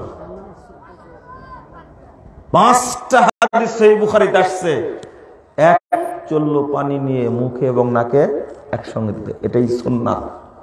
আলাদা কুলি করলেন 3 বার, আবার 3 বার নাকে পানি দিলেন, এই ফতোয়া মাযহাবী ফতোয়া, ফতোয়া হাদিস ভিত্তিক না। জাল হাদিসের কবরে রাসূল সাল্লাল্লাহু আলাইহি ওয়াসাল্লাম সালাত, এই বইটার মধ্যে লিখে রাখছি 13 সালে বের হয়েছে। আপনি আজও চিন্তা করেননি যে আমি শুদ্ধভাবে সালাত শিখি, ওযুটা শিখি। ওযুতে গলদ। এরপরে বলেন তো ওযুর ফরজ কয়টা? 4টা। কোথায় পেয়েছেন? কে শিখাইছে? ওযুর ফরজ 4টা। কথাটা মিথ্যা। যে বলবে ওযুর ফরজ 4টা তার কথা মিথ্যা। মনে থাকবে, ওযুর ফরজ 6টা বলতে হবে অন্তত, নাহলে 7টা বলতে হবে। সব উলামা কেরাম বলেছেন ওযুর ফরজ কয়টা? 6টা। তার মধ্যে একটা কি? মাথা মাসা করা, তাই না? এটা ভুল, এটা ভুল, এটা ভুল। বলতে হবে কান সহ মাথা মাসা করা ফরজ, কান সহ মাথা মাসা করা ফরজ। ভাষাটা বলেন তো। তাহলে কান মাথা করা, মাসা করা কি ফরজ? মুরব্বী 96 বছর বয়স এখনো বুঝে না যে কান মাসা করা কি ফরজ। এটা বুঝে না এখন, এটা বুঝেন না। আর মাসা করেন কি করে? দেখেন এরকম করে ঝাড়া মেরে দিল, শালিকের মধ্যে ঝাড়া মেরে দিলে হয়ে গেল। কোথায় পেয়েছেন দলিল? ফরজ জিনিস আদায় করছেন রাসূল সুন্নাহ মত করতে হবে। এইভাবে হাত নেবেন, পুরো মাথা। কিভাবে? এরকম না, পুরো মাথা ধরে একবারে নিচে দিতে হবে। ঠিক আছে? নিচ থেকে আবার কি সামনে আসতে হবে। এইভাবে, এইভাবে মাথা মাসা করা লাগবে। এটা হলো সুন্নাহ। তারপরে কি? ঠিক আছে? কে বললো ঠিক আছে? বেটা কান মাসা করা ফরজ, এভাবে ডিউটি করলে হবে? আপনার স্ত্রীকে দেখবেন খুব দারুণ করে করে। মহিলা তো আল্লাহ দেখে কি দিয়া তৈরি করেছে, কোন জিনিসই ভালো করে আদায় করে না। দেখেন মারি দিল, আপনিও মারি দেন। আজও ওযু হয়নি, আপনার নামাজও হয়নি। কানের মধ্যে আঙ্গুল, কানকে বলছে বুতুন বলা হচ্ছে, বুতুন। বাতনুন মানে পেট। কয়টা পেট? একটা। কানের পেট কয়টা? কানের পেট কয়টা? 2টা, তাই না? 2 কানে 2টা, তাই না? C C C. আচ্ছা, কেউ বলেনি আপনাকে এগুলো? এই জন্য যে নামাজ সম্পর্কে বক্তব্য দিলে এক শ্রেণীর কালপিট বলে এখন কি নামাজের বক্তব্য দেওয়ার সময় আছে? বেকুব, তুমি নিজেই ওযু করতে, তুমি নাপাক একটা, তুমি ওযু করতেই জানো না এখন পর্যন্ত, তুমি নাপাকই আছো এখন পর্যন্ত। বয়স 80 হয়ে গেছে, সারা জীবন ধান্দাবাজি করেছে, আলেমগণ বক্তব্য দিয়েছে, কানেই নেই, ওর নাপাকও একটা। কানের একটা পেট না, হাত দেন, দেখেন কয়টা পেট, কয়টা আছে দেখেন। এই জন্য হাদিসে বুতুন, বুতুন অনেকগুলো পেট, পুরোটাই মাসা করতে হবে। কানে আঙ্গুল দেন, দিয়ে এদিক দেন, ঘোরান, প্রত্যেক প্যাঁচের মধ্যে ঢোকায়া মাসা করে পার করতে হবে। বুঝছেন? আজকে নতুন শুনলেন আপনি, তাই না? ওই জন্য দেখেন কানের এই বাঁকা গর্তের মধ্যে দেখেন কত ময়লা জমে আছে আপনার। আর আমার কান দেখেন, আপনার কান অনেক ভালো, আলহামদুলিল্লাহ। দেখেন আপনি না, আপনি যে কান মাসা করতে জানেন না, ভালো করে বলে দিলাম আজকে। হাদিসে যে বুতুন শব্দ আসছে, মানে কানের অনেকগুলো পেট, সবগুলো মাসা করা লাগবে। আর আপনি ঠিকাদারি করেছেন, মারি দিলেন হবে, আঙ্গুলটা পেঁচাইছেন, পেছান পেছান পেছান, এখন পেছান।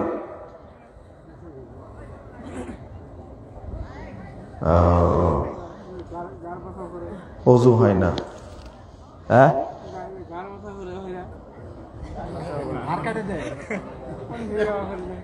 আপনি করেন? তাহলে ওটা বলার কি দরকার? আমি যেটা মাসা শিখা দিলাম ওটা বিদআত, ওটা তো বলবোই। ওটা বলবো না? লাভ দিয়ে ওখানে গেলেন কেন আপনি? আপনি বলেন কান মাসা করতেন কিভাবে?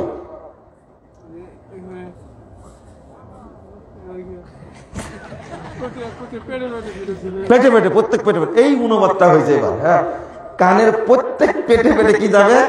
আঙ্গুলে যাবে। এইটা হলো বুতুন। বুঝছেন কথাটা? কানের অনেকগুলো পেট আছে। তাহলে আজ পর্যন্ত আমরা কান মাসা করতে আর কান মাসাজে ফরজ এটাও জানি না, তাই না? বলে তো কানের মধ্যে মাথা না মাথার মধ্যে কান, না কানের মধ্যে মাথা? ভালো করে বুঝেন তো। মাথা মাসা করার কথা বলেছে। যদি কানের মধ্যে মাথা হয় তাহলে কান তো বেঁচেই গেল, কিন্তু কি আসলে মাথার মধ্যে কান, তাহলে কান মাসা করা ফরজ না? আল্লাহ মিনার রস, দুই কান মাথার মধ্যে, কানের মধ্যে মাথা না। ওয়াজ এইভাবে করতে হবে, বুঝতে পারছি। আর আকীদার ওয়াজ করার দরকার নাই, ইমানের ওয়াজ করার দরকার নাই, মানহাজের ওয়াজ করার দরকার নাই। অনেকদিন বিরতি দিয়েছিলাম। এই খাটাস গুলো বলে কি এখানে নামাজের ওয়াজ করে লাভ আছে? তুমি যে না পাক, তুমি কি বুঝো পবিত্র হওয়া? যে না পাক সে পবিত্র হওয়ার গুরুত্ব বুঝে? এক 80 বছর বয়সে এক বৃদ্ধ, চামড়া ঢিল হয়ে গেছে, ও বলছে যে আমি গতকাল শুনলাম যে গোসলের সময় নাকি ওযু করা লাগে। ওরে না পাক, কি করেন? এখন কিছু করি না, রিটায়ার্ড। কোথায় পড়াশোনা করেছেন? ঢাকা বিশ্ববিদ্যালয়। ঢাকা বিশ্ববিদ্যালয় চাকরি করতে রিটায়ার্ড করেছেন। ওরে না পাক, আজও কি করতে জানে না, পাক হতে জানে না। না পাক বললেন আমাকে, কি বলবো আপনাকে? পবিত্র আপনি, আপনি এখনো না পাক। আচ্ছা, স্ত্রী সহবাস করেছে, গোসল করেছে, উজু করেন, ও পাক হয়েছে? না পাক না? ওর নামাজ হয়েছে? ওর ধারণা আপনি কি বলেন? উজু করে লাভ কি? গোসল করলে তো এগুলো ধোয়া হবে, বুঝেননি? আচ্ছা, এই সমস্ত যুক্তির সাথে ইবলিস পারবে বলেন তো দেখি? ওই জন্য বাংলাদেশে ইবলিস নাই। ইবলিস যাদেরকে তৈরি করে গেছে এরাই চালাচ্ছে। যেমন ইংরেজরা বাংলাদেশে আছে, আছে যেগুলো দালাল তৈরি করে গেছে, এইগুলো যে চালাচ্ছে। মনে পড়েছে এবার? ভালো কথা, ভালো করে না বললে তো বুঝেন না আপনারা। এখন ইংরেজরা নাই, কিন্তু ইংরেজের শাসন ব্যবস্থা ঠিকই সব জায়গাতে ইংরেজির ল ফলো করা হচ্ছে, তাই না? কি জন্য? ওরা যা দালাল তৈরি করে গেছে, ওই দালাল দিয়ে চলছে এখন। বুঝেছেন আপনি? কিভাবে বলছে যে আপনি আমাকে নাপাক বললেন, কি বলবো ওকে? নাপাক না, আজও পবিত্র হতে জানেননি। স্ত্রী সহবাস করেছে, গোসল মারিয়ে দিয়েছে, ওইভাবে নামাজ পড়েছে, হয়েছে? আপনিও নাপাক, আপনিও নাপাক। এরপরে ঘাড় কেটে দেয়। কি করে দেয়? ঘাড় কেটে দেয়। এটা বেদাত। এটা কি? বেদাত। ওযুতে আরো ভুল আছে, শিখাই দিয়েছে। পেশাব যখন করবা তখন আগে ঢেল নিবা, ঢেল না থাকলে টিস্যু নিবা। সারা দেশে বেদাতি বাথরুম গুলো একবারে পোষায় রাখছে, বুঝছেন? ওই যে টিস্যুর বক্স রেখে দিছে, মনে হচ্ছে এটা গুদাম। কি মূল্যবান গুদাম! এই গুদামে রাখতে হবে কি? টিস্যু রাখতে হবে। লজ্জা শরম হায়া কিছুই নেই। বাথরুমের মধ্যে যদি এইগুলো ভাবে, তাও কত সুন্দর ব্যবস্থা করে রাখছে, টিস্যুর আকার ঝুড়ি রেখে দিয়েছে। মানে কতই না একটা মূল্যবান জিনিস, মানে টিস্যুটা ফেলে রাখবে। পরিষ্কার করার লোক নেই। গোটা দেশে মসজিদের বাথরুম গুলো নষ্ট করে রাখছে। বেদাতে যে এত লিস্তি বুঝে না, নেস্টি বুঝে, তাই না? এটা বুঝে, ইংরেজি বললে বুঝবে, বাংলা বলবে না। ওয়াজ শোনা দিছে তো, আগে ঢেল নিতে হবে, না হলে টিস্যু, টিস্যু না হলে তেনা, একটু কাশাকাশি করতে হবে, হাঁটাহাঁটি করতে হবে, ঝাঁকাঝাঁকি করতে হবে, তারপরে পানি নিতে হবে, বুঝছেন? দলিল ফিহি রিজালুন ইউহিব্বুনা আইয়াতাতাহহারু আল্লাহু ইউহিব্বুল মুত্তাহিরিন। আয়াতের অনুবাদ করে ফতোয়া দিয়ে দিল যে আল্লাহ কুবাবাসীর প্রশংসা করেছেন, কারণ কুবাবাসী ভালো করে পবিত্রতা হাসিল করতে, তাই আল্লাহ আয়াত নাযিল করেছেন। এর অর্থ হলো পানি নেওয়ার আগে কি নিতে হবে?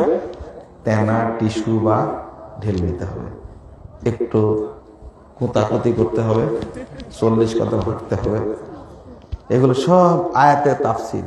কিসের তাফসীর? ও বেদাতি মোল্লা, তোমাকে আল্লাহ যেভাবে জানবে তুমি জানো না, আল্লাহর কালামের তুমি অপব্যাখ্যা করছো। নাউযুবিল্লাহ। জাল হাদিসও নাই রে ভাই এর পক্ষে। সহিহ হাদিসটা শুনেন। যখন এই আয়াতটা নাজিল হলো, 3 জন সাহাবী বর্ণনা করেছেন হাদিসটা। কয়জন? 355 নম্বর হাদিস ইবনে মাজাহর মধ্যে এসেছে। আল্লাহ রাসূল বলছেন, ইন্নাল্লাহ আসনা আলাইকুম, এই কুবার লোকজন, আল্লাহ তোমাদের প্রশংসা করেছেন। ফামা তুহুরুকুম, এই আয়াত নাজিল করে আল্লাহ প্রশংসা করেছেন, তোমরা কিভাবে পবিত্রতা হাসিল করো বলো তো দেখি। তখন তারা উত্তর দিচ্ছে, শুনছেন শুনছেন আপনারা না বাড়িতে চলে গেছেন? খুব চুপটি করে, শীত যা পড়ছে আপনারা কি শুনতে পাচ্ছেন? তো তারা উত্তর দিচ্ছেন। আল্লাহ রাসূল শুনেন, নাতাওয়াজ্জাউ লিস-সালাহ, আমরা সালাতের জন্য ওযু করি, ওয়া নাগতাসিলু মিনাল জানাবা, আর অপবিত্র হলে গোসল করি, ওয়া নাস্তানজি বিল মা, আর পানি দ্বারা ইস্তেনজা করি। বুঝলেন? আবার বলছে শোনেন, আল্লাহ রাসূল যখন প্রশ্ন করলেন, আল্লাহ তোমাদের প্রশংসা করলে কেন বলো তো, ফামা তুহুরুকুম, তোমরা কিভাবে পবিত্রতা হাসিল করো বলো তো। শুনছেন তো? বোঝা গেল আল্লাহ রাসূল গায়েবের খবর জানলে জিজ্ঞেস করবেন কেন? জানলে জিজ্ঞেস করবেন কেন?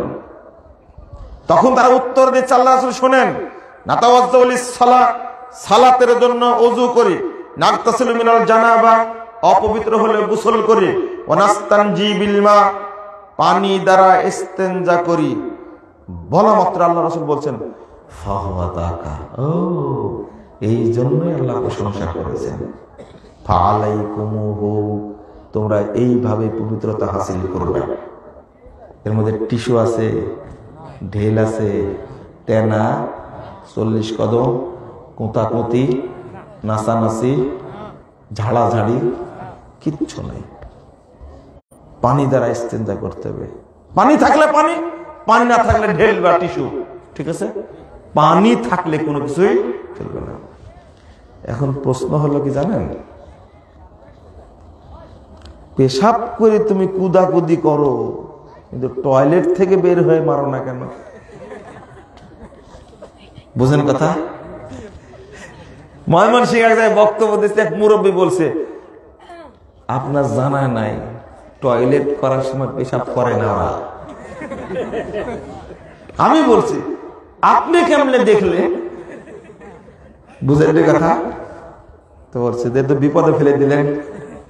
আমি দেখবো কি করে? আমি বুঝি যদি পেশাব করতো তাহলে তো লেফট রাইট করতো, এটা করে না। ও তাহলে আপনি কিভাবে আন্দাজ করে বললেন কি পায়খানা যখন করে তখন পেশাবটা আটকে রাখে? এরকম আছে এখানে আপনারা? তওবা তওবা তওবা। পেশাব করার পরে তুমি দৌড়াদৌড়ি শুরু করো, টয়লেট থেকে বের হলে দৌড়াদৌড়ি করো না কেন? শোনেন, আচ্ছা সব আপনি ফর্মালিটি অবলম্বন করেন, কর্মসূচি ডিউটি যা করা সব করলেন। মনে করেন যে টিস্যু নিলেন, এরপরে ঢেল নিলেন, না হলে তেনা নিলেন, তারপরে কাশাকাশি করলেন, ঝাড়াঝাড়ি করলেন, 40 কদম হাঁটলেন, আবার পানি নিলেন, নিয়ে একবারে ফ্রেশ। এর পরেও যদি এক ফোঁটা বের হয়, এই দায়িত্ব কে নেবে? আমি নেব? কে নেবে এই দায়িত্ব বলেন দেখি? আপনারা কি বুঝছেন ভাষাটা আমার? এই দায়িত্ব কে নেবে বলেন তো দেখি? আচ্ছা বের হতে পারে না? একজন বড় বিদ্বান বলছেন, আমি নাম বলবো না, বুঝছেন? আমি নাম বলবো না। গরুর দুধ দেখছেন আপনারা? হ্যাঁ, কি বলেন? বাট ওলান বলেন, তাই না? একজন বড় বিদ্বান বলছেন, এটা গরুর ওলানের মতো, যত নাড়াচাড়া করবে দুধ তত দিবে। বুঝছেন কথা? দেখেন না দুধ বের হয় না? তো বলছে যে যত নাড়াচাড়া করবে তত কি তাহলে এত ফর্মুলিটি অবলম্বন করার পরেও যদি 1 ফুটা 1/2 ফুটা বের হয়, এর দায়িত্ব কে নেবে? কে নেবে? শুনেন, যখন আপনি রাসূলের আমল থেকে ছিটকে পড়বেন, তখন আপনি কি হয়ে যাবেন? পথভ্রষ্ট হয়ে যাবেন। আল্লাহ রাসূল বলছেন, আমাকে জিবরিল আমিন বললেন, একটা সূত্রে জয়ীফ আর একটা সূত্রে সহিহ হাদিসটা, আপনি ওযু শেষ করে লজ্জা স্থান বরাবর পানি ছিটাই দিবেন। ইবলিস এই আমল বন্ধ করে দিয়েছে। ইবলিস চালু করেছে হাঁটাহাঁটি, চালু করে এই হাদিসের উপরে আমল কি করেছে? বন্ধ করেছে। তোর 1 ফুটা বের হলে যেন নামাজ না হয়, তোর নামাজ যেন না হয়। 1 ফুটা বের হলো, নামাজ হলো না, পানি ছিটেও দেয়নি, মানে ও পবিত্র হয়নি। আরে ওযুর পরে আল্লাহ রাসূলের সুন্নাত মানতে হবে। ইবলিস তোমাকে বাধা দিয়েছে যে তোমার ওযু না হয়। তোমার উচিত কি? ওযু সেরে ডান হাতে বা বাম হাতে পানি নিয়ে লজ্জাস্থান বরাবর ছিটে দিতে হবে। উদ্দেশ্য হলো এটাই, যদি ত্রুটি থেকেও যায়, এই পানির বিনিময়ে আল্লাহ কি করে দিবেন? মাফ করে দিবেন। কত সুন্দর বিধান দিয়েছে। হাদিস ছেড়ে দিয়েছে, মানছে কি? 40 কদম। এবার বুঝছেন? ওযু হয় না ভাই, ওযু হয় না। এবার আযান, টাইম বেশি হলে শেষ করে দিই। আযান পর্যন্ত যায়, আযান পর্যন্ত যায়, শেষ করে দিই।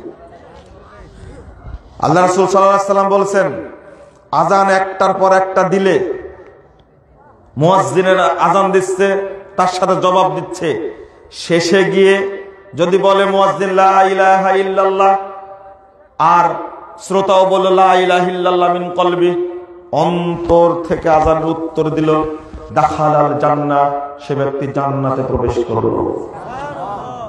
কিন্তু ভাই, ইবলিস বেদাত আপনার সুবহানাল্লাহর 12টা বাজাই দিয়েছে। যখন মুয়াজ্জিন বলছে আশহাদু আন্না মুহাম্মাদার রাসূলুল্লাহ, তখন বলছেন সাল্লাল্লাহু আলাইহি ওয়াসাল্লাম। বলেন তো, আযানের জবাব শুনে সাল্লাল্লাহু আলাইহি ওয়াসাল্লাম কে কে পড়েন? হাত তুলেন, হাত তুলেন। ভয় করছে, দেখেন ভুল হলে ধাতানি দেব, তাই হাত তুলেন। আযানের যখন বলবে আশহাদু আন্না মুহাম্মাদুর রাসূলুল্লাহ, তখন কিন্তু আমাদেরকে ওইটাই বলতে হবে। সাল্লাল্লাহু আলাইহি ওয়াসাল্লাম বলা যাবে না, বললে বেদাত হবে। মাপ যেখানে শরীয়ত দিয়েছে ওইভাবেই দিতে হবে। কিন্তু এটা যে ফজিলত রে ভাই, এইটা আপনারা করবেন। কি ফজিলত, কি আদরের সাথে মুরব্বী মসজিদে বসে থাকে, একবারে ঘুমছে, একবারে মনে চোখ কি হয়ে গেছে। এটা করে না, এটা ইবলিসের তৈরি করে। এর কোনো সনদই নাই, কি নাই? বাংলাদেশে অন্তত 90% মুসল্লি এই বেদাত করে, এই জাল হাদিস মানে। শোনেন, ইমাম যায়েদ ইবনে আসলাম তিনি বলছেন, মান আমিলা বি খাবারিন সাহান্নাহু কিযু ফাহুয়া মিন খাদামিশ শাইতান। যে ব্যক্তি জাল হাদিস মেনে চলে, সে ব্যক্তি শয়তানের ইবাদত করে। নাউযুবিল্লাহ। যে বেদাত করে, সে শয়তানের ইবাদত করে।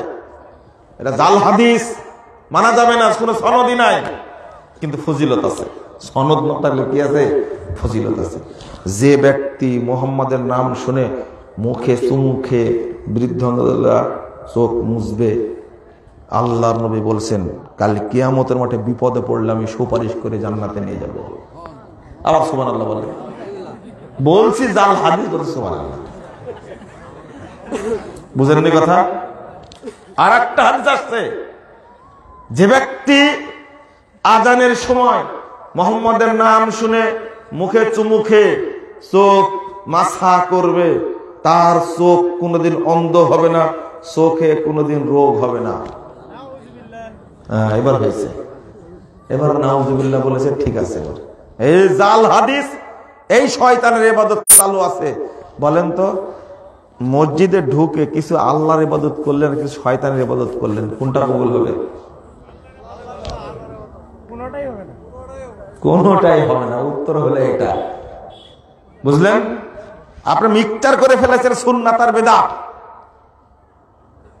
এক মুরব্বী বলছে আসসালাতু খায়রুম মিনান নাওম, মুয়াজ্জিন বলা মাত্র বলছেন সাদাক্তা ওয়া বারাকাতা। দলিল দলিল বাবা জানি না, আগে থেকে আমল করছি। এটাই হলো শয়তানের তৈরি করা। আর আজানের জবাব দেওয়ার ফজিলত পাবে না, কারণ এর মধ্যে কি যোগ হয়েছে? জাল হাদিস যোগ হয়েছে। আজান শেষ হলো, আজানের যে ফজিলতটা নষ্ট করার জন্য বেকুব নির্বোধ মুয়াজ্জিন হাত তুলে দোয়া পড়ছে, আল্লাহুম্মা রাব্বা হাযিহি দাওয়াত তাম্মা ওয়াস সালাতিল কায়িমা আতি মুহাম্মাদিন ওয়াসিলাতাল ওয়াল ফাজিলা ওয়াদ দারাজাতার রাফিয়া ওয়ারযুকনা শাফাআতি ইয়াউমাল কিয়ামা ইন্নাকা লা তুখলিফুল মিয়াদ। একদিকে দোয়াটা বেদাতি, আর পড়ছে কি অবস্থায়? হাত তোলা অবস্থায়। আল্লাহ রাসূল বলেছেন, যে ব্যক্তি আযানের পরে দোয়া করবে, এই দোয়াটা যে ব্যক্তি পড়বে কাল কিয়ামতের মাঠে ও ধরা খেলে আটকে গেলে আমি নবী তার জন্য সুপারিশ করব। কত দারুণ একটা ফজিলত। কিন্তু এই দুয়ার মধ্যে ইবলিস দুইটা বাক্য যোগ করেছে, খেয়াল করেছেন? কি কি? ওয়াদ-দারাজাতার রাফিয়া ওয়ারযুকনা শাফাআতাহু ইয়াউমাল কিয়ামা। তুমি কেন যোগ করলে এটা? বুঝলেন কথা আমার? বুঝবেন না, চলবে না। এটা হাদিসে যতটুকু বর্ণিত হয়েছে ততটুকুই বলতে হবে। তাহলে আজানের দুয়ার 12টা বাজাইছে। এখন সালাতে যখন দাঁড়াবেন, শোনেন, সালাতে দাঁড়ানোর সঠিক নিয়ম হলো পা যতটুকু, শরীর বডি যতটুকু, হাদিসে আসছে 2টা জুতা যেন রাখা যায় পায়ের মাঝখানে, এতটুকু ফাঁক রেখে নারী পুরুষ সবাই মিলে এইভাবে দাঁড়াবে। ঠিক আছে? নারী পুরুষ সবাই একইভাবে দাঁড়াবে। বুঝতে পারলেন? ওরা ফতোয়া দিয়েছে মহিলারা যখন নামাজে দাঁড়াবে 2 পা তখন মিলায় দাঁড়াবে। কারণ হলো নামাজের মধ্যে যদি পা ফাঁক করে মহিলা দাঁড়ায়, লজ্জা স্থানের সাথে মাটির জেনা হয়ে যাবে। পর্দা খুঁজতে গেছে, কোথায় দেখছেন? নামাজের মধ্যে পর্দা খুঁজতে গেছে। বেদাতিরা কত বেহায়া, নির্লজ্জ। যখন সেজদা করবে তখন একবারে উরুর উপরে তার বুকটা লাগাই দিবে এবং কুত্তার মতো হাত দুটা কি করে দিবে?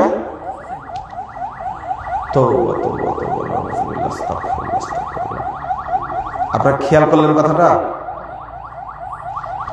সালাতে নারী পুরুষের পার্থক্য নেই। যে 2-3টা জায়গায় পার্থক্য আছে এটা আপনারা বুঝেন, এটা আলাদা করে দেওয়া হয়েছে না।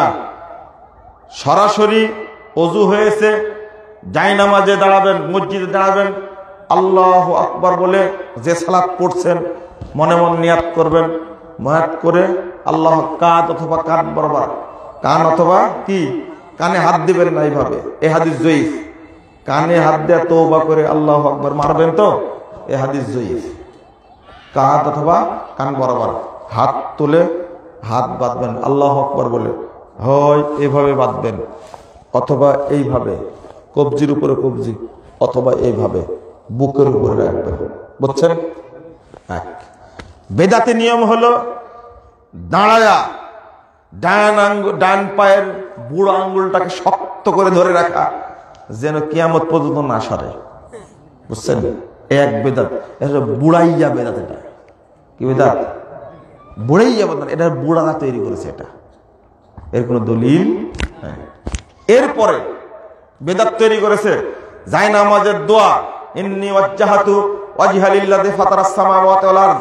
কোরআনের এই আয়াত পড়া যাবে না, এটা জায়নামাজের দোয়া মানে বেদাত। এরপরে পড়বেন নাওয়াইতু। কি পড়বেন? নাওয়াইতু। এটা কি? বেদাত। মানে বেদাত দিয়াই শুরু, বেদাত দিয়াই শেষ। লা ইলাহা ইল্লাল্লাহ, আস্তাগফিরুল্লাহ। আর এখন হাত বাঁধেন কি করে? আল্লাহু আকবার বলে মেরে দেন। মাথার উপর উঠেছে, খেয়ালি করেন। মাথার উপর উঠেছে আল্লাহু আকবার। বুকের উপরেও না, নাভির নিচেও না, মাঝামাঝিতে। এটা কি সালাত বলেন তো দেখি? এটা হলো রাজনৈতিক সালাত, পলিটিক্যাল সালাত। এটা কি সালাত? মানে আপনি কোন জাতের এটা যেন বুঝতে না পারেন। বুকের উপরে হাত বাঁধতে হবে, মনে থাকবে? কোথায়? বুকের উপরে। নাভির নিচে হাত বাঁধার হাদিস আছে, এই হাদিস জয়ীফ। বুকের উপরে হাত বাঁধার হাদিস কি? সহিহ। এক কাঠমোল্লা বলেছে, মানে কাঠ দিয়ে তৈরি, বুঝছেন তো? কাঠমোল্লা মানে কি দিয়ে তৈরি? কাঠ দিয়ে তৈরি। এই মূর্তি বলেছে, মূর্তি মানে বুঝেছেন তো? হ্যাঁ, এই কাঠমোল্লা মূর্তি বলেছে যে বুকের উপরে হাত বাঁধার পুরো সহি হাদিস নাই, সাহাবেরা বাঁধেননি। আমি বলি যে মূর্তি, কাঠমোল্লা, তুমি কি হাদিস পড়েছো? তোমার হাদিস পড়ার সময় হয়েছে, সুযোগ হয়েছে?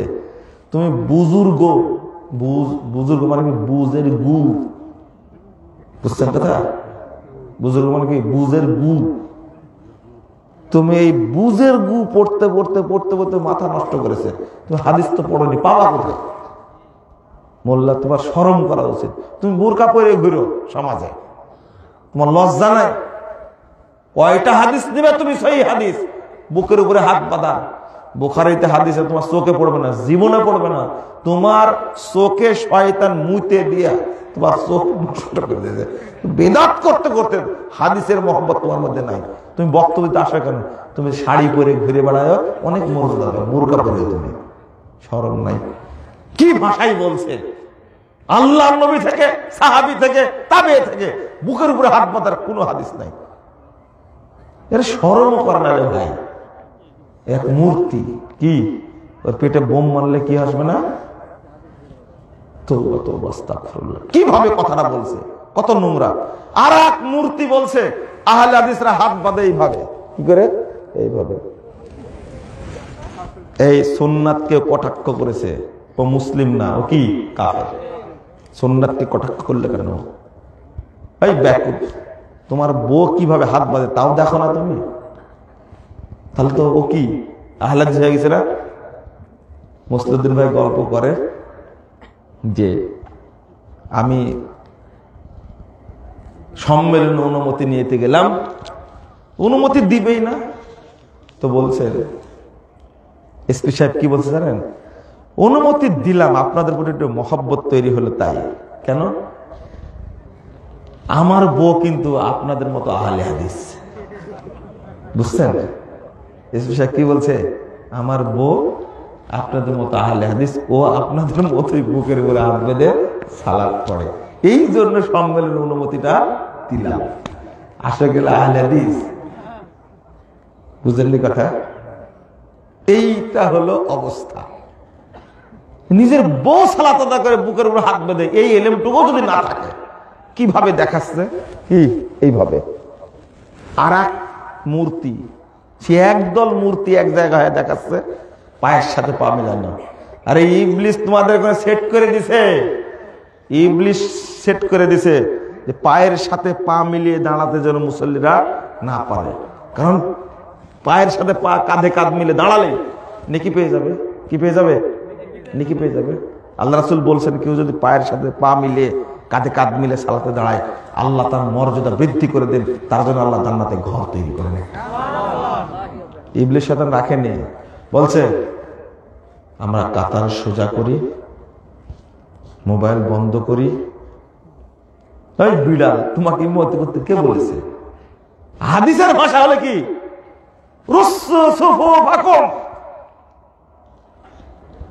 সীসা ঢালা পাচিরের মতো দাঁড়িয়ে যাও, সদ্দুল খালাল, ফাঁক বন্ধ করো, তারাসু আকিমু সুফুফাকুম, এইভাবে বলতে হবে, তাই না? কাতার সোজা করুন, পায়ে পা কাঁধে কাঁধ মিলে দাঁড়ান, উভয়ের মাঝে যেন ফাঁকা না থাকে, এইভাবে ইমাম বলবে। ও হলো কমিটির গোলাম, ব্যাকুব বলছে কাতার সোজা করি, মোবাইল গুলো বন্ধ করি। ব্যাকুব বিড়ালের মতো বলার কি দরকার? ইমাম এইভাবে বলা এক বিদআত। কথা বুঝতে পারলেন? নির্দেশ, কাতার সোজা করুন, ইমাম ভূমিকা পালন করবে এইভাবে। বিড়াল ইমামতি করতে গেছে, ও এখন বলেও না, ইমামের মর্যাদা খুব বেশি তো ও বলে না, ও বুবার মতো দাঁড়া থাকে, মুয়াজ্জিনরা কাজ সারি নেই। এটা বলবে কে? হাই হাই, আল্লাহ রাসূল প্রত্যেক সালাতে ইদা উকিমাতিস সালাহ ফাকবালা ইলা নবী ওয়াজহিহি, আনাস রাদিয়াল্লাহু আনহু বলছেন যখনই ইকামত হতো আল্লাহ রাসূল আমাদের দিকে ঘুরে যেতেন, ঘুরে গিয়ে বলতেন তারাসু আকিমু সুফুহাকুম বলতেন আল্লাহ রাসূল। আর ইমাম এই গন্ডার দাঁড়ায় আছে তো আছে, ইকামত শেষ না হতে মারি দিল আল্লাহু আকবার। বুঝেন না আপনারা? সালাতের গোষ্ঠী শেষ করে দিয়েছে বিদাতিরা। বর্তমানে যে সালাত চলছে আগেই বলেছে এগুলো কি সালাত? জাল সালাত। আল্লাহ আমাদের সঠিকটা বোঝার তৌফিক দান করুন। কয়েকটা বিষয়ে ইখতিলাফ আছে। এক, সূরা ফাতিহা পড়বো কি পড়বো না? সূরা ফাতিহা ইমামের পিছনে না পড়লে সালাত হবে না। দুই, বুকের উপর হাত বাঁধবেন না নাভির নিচে, তাই না? এটা তো বলেই দিলাম। রফল আযান করবেন, রফল আযান করা যাবে না মানে যতগুলো হাদিস আছে জাল হাদিস সব উল্লেখ করেছে, সব জাল হাদিস যা দলিল দিয়েছে। তারপরে সূরা ফাতিহা ইমামের পিছনে পড়বেন না, এরকম আছে না? এটা একটা। তারাবির সালাত 8 রাকাত না 20 রাকাত? ঈদের সালাত 6 থাকবে না 12 থাকবে? এইগুলোতে ইখতিলাফ, তাই না? হাই হাই, সহিটা মানলে আজকে বললাম যে সালাত পড়ছে এত মুসল্লি, যখন ওয়ালাদ-দাল্লিন বলল সব মনে হচ্ছে মসজিদে কেউ নেই। হাই হাই হাই, যেটা শুনলে ইহুদিদের গা জ্বলে ওইটাই পড়বে। সূরা ফাতিহা না পড়া, সূরা ফাতিহার শেষে আমিন জোরে না বলা, এগুলো সব ইহুদিদের চক্রান্ত, ষড়যন্ত্র এগুলো। আমরা আল্লাহ আমাদেরকে সঠিকটা বোঝার তৌফিক দান করুন, আমিন ইয়া রাব্বাল আলামিন। কিছু প্রশ্ন করেছেন, উত্তর দিয়ে আজকে আলোচনা শেষ করি। মানুষ মারা গেলে মসজিদের মাইকে মৃত্যুর সংবাদ বলা যাবে কি? না, যাবে না। লা ইলাহা ইল্লাল্লাহ জিকির মাইক দিয়ে করা যাবে কি? যাবে না। জানাজার সালাতের পূর্বে গোলাপ জল ছিটানো, এক মুসল্লির হাতে আতর লাগানো, এটাও বেদাত, চলবে না। মাইয়েতকে আতর মাখাতে হবে, মাইয়েতকে কবরে সিট করে রাখা হয়, এটা বেদাত। সিট করে রাখাটা কি? বেদাত। মাইয়েতকে রাখতে হবে কি? একবারে ডাইন কাতে। কোন কাতে? কবর ওইভাবে কাটবেন, ডাইন কাতে রাখবেন। সাবধান, কোনো ক্রমেই যেন তার লাশটা ঘুরে না যায়, একবারে মুখটা যেন কেবলামুখী থাকে, ডাইন কাতে রাখতে হবে। সিট করে শোয়ানো বেদাত। যারা কবর কাটেন, খোঁড়েন, তারা খেয়াল রাখবেন। কবরে মাটি দেওয়ার সময় কোনো দোয়া পড়তে হবে কি? মিনহা খালাকনাকুম।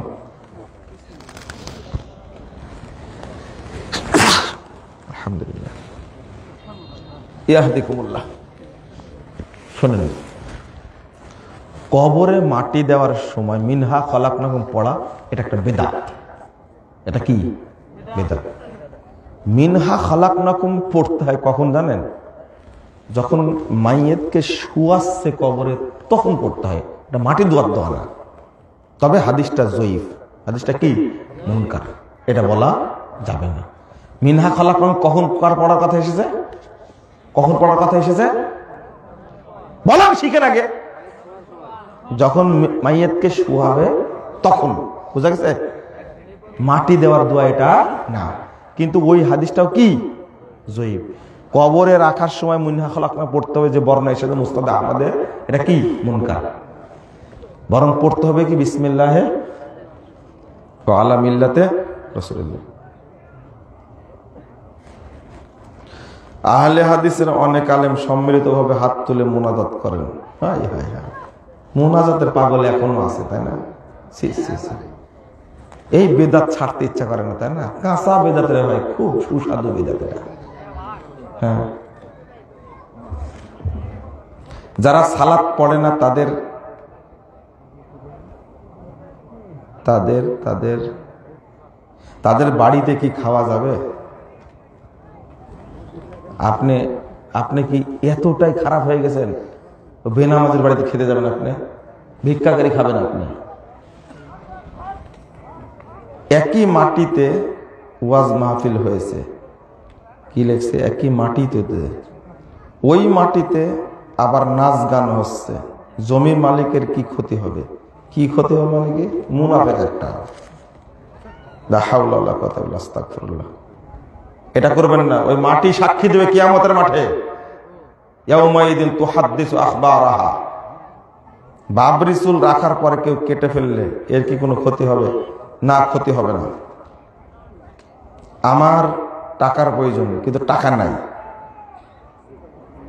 ধার চাইতে গেলে কেউ ধার দেয় না। ধার দেয় না আপনার স্বভাবের কারণে। আপনি ধার নিয়েছেন, 1 মাসের পর দিয়ে দিবেন, কিন্তু 6 মাস হয়ে যাচ্ছে দিচ্ছেন না, তো কি করে ধার দিবে আপনাকে? আপনার নীতি ঠিক করেন, ধার ঠিকই দিবে মানুষ। ইমামতি করে টাকা নেওয়া যাবে কি? কেউ ভিক্ষা করে খাবে? হ্যাঁ, এই প্রশ্ন তো তার জন্য। কিছু ধনী লোক আছে বলেছে গোলামের পিছনে নামাজ হবে না, সব ফতোয়া ইমামের উপর দিয়ে, মুয়াজ্জিনের উপর দিয়ে চাপায় দেয়। কিছু মানুষ আছে এত খারাপের খারাপ, জানে ইমামের বাচ্চা কাচ্চা হবে না, ও বিয়ে করবে না। ও ইমাম ঠাট্টার পাত্র হয়ে গেছে, তাই না? ড্রাইভারের যে বেতন দেয় মাসে 25,000 টাকা ড্রাইভারের বেতন দেয়, আর ওই লোকটাই মসজিদের সভাপতি, ইমামকে বেতন 5,000 টাকা। ও মুনাফিক না একটা? ইমামকে বেতন দিয়ে রাখতে হবে, ইমামকে বেতন দিয়ে রাখতে হবে, নিজের টাকা থেকে দেবেন। কত নিমুখ হারাম আপনারা, বুঝি না। ফেতরার টাকা থেকে ইমামের বেতন দেন আপনি। গরুর চামড়া, কুরবানির চামড়া থেকে ইমামের বেতন দেন। লাখ লজ্জা আছে আপনাদের? নিজের পকেট থেকে টাকা দিয়ে, ওগুলো ফকিরেরা নিজের পকেট থেকে টাকা দিয়ে ইমামকে বেতন দেবেন। ইমাম ভিক্ষা করে খাবেন নাকি? আর ইমামরাও হয়েছে এরকম। সিনেমা উদ্বোধন করাচ্ছে এই হুজুর না কুকুর, ওদের উদ্বোধন করাচ্ছে। এক নাস্তিক বদমাশ মারা গেছে, ওর জানাজা করতেছে, ইজ্জত নাই। বাড়ির নিকটে কি লিখছে বোঝা যায় না। রাসূল সাল্লাল্লাহু আলাইহি ওয়াসাল্লাম যুগে সাহাবা কেরামরা মাথার বাবরি রাখা অব্যাহত, আবার কেটে ফেলেছে, এরকম প্রমাণ পাওয়া যায় কি? আচ্ছা, বাবরি রাখাটা কি বলেন তো দেখি, কি এর হুকুম কি? এর হুকুম কি?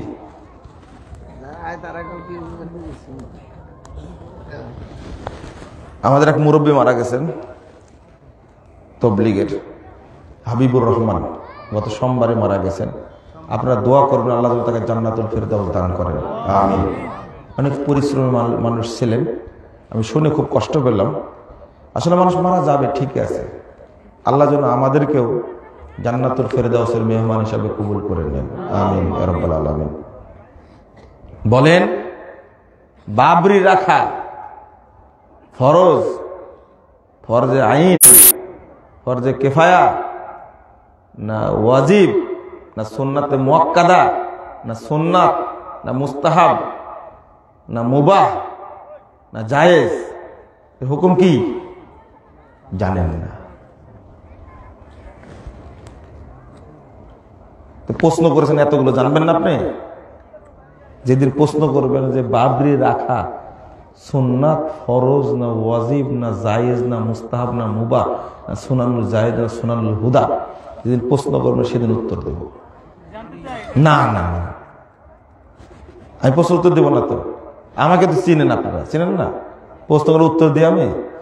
শ্বশুরকে আব্বা বলা যাবে কিনা? যেদিন প্রশ্ন করবে যে আমার বউ আমার বাপকে কি বলবে, ওই দিন প্রশ্নের উত্তর দিব। বুঝছেন কথা? বেটা শ্বশুর বাড়ি যাই না, শ্বশুর শাশুড়ি কি বলবে সেটা। তোমার বাড়িতে তোমার বউ থাকে, তোমার বাপ মা থাকে, বাপ মাকে আমার বউ কি বলে ডাকবে, এই প্রশ্ন করলেই তো হয়। বুঝেন না মানে আপনারা এখনো? আমি এইভাবে ধরি, যেদিন প্রশ্ন করবো ওই দিন উত্তর দেব। লেখছে কি? আমি উত্তর দিব না তো বলে দিছি তো, প্রশ্ন করবেন আবার, যেদিন সেদিন উত্তর দিব। জসিমউদ্দিন রহমানের সম্পর্কে জানতে চাই। এরা আকীদা ভালো না, বক্তব্য ভালো, আকীদায় ত্রুটি আছে। এখন সংশোধন হলে আলহামদুলিল্লাহ ভালো। ফরজ গোসলের সঠিক নিয়মটা জানতে চাই। হ্যাঁ, এইভাবে বলেন। ফরজ গোসল আগে নাপাক থেকে পরিষ্কার করে নেবেন, ঠিক আছে? নাপাকি কি করবেন? পরিষ্কার করবেন।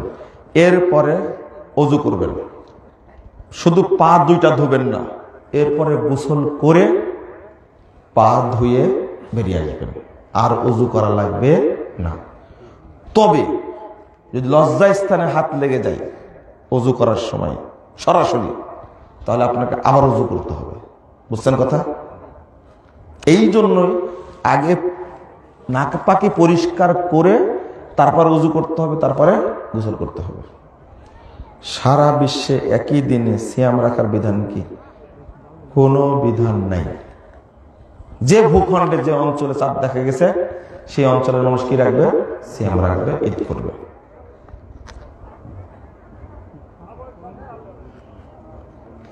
হুজুর কথাটা এখনো বলেন আপনারা? হুজুর খুব ভালো লাগে বলতে, তাই না? হুজুর ভাষাটা বলা যাবে না, হুজুর ভাষাটা বলা যাবে না। কি বলবেন? হ্যাঁ, উস্তাদ জি বলবেন। ইমামের সামনে আজান দেওয়া কি জায়েজ? বেদাত। ইমামের সামনে আজান দেওয়া কি? আর একটা প্রশ্ন করেছে,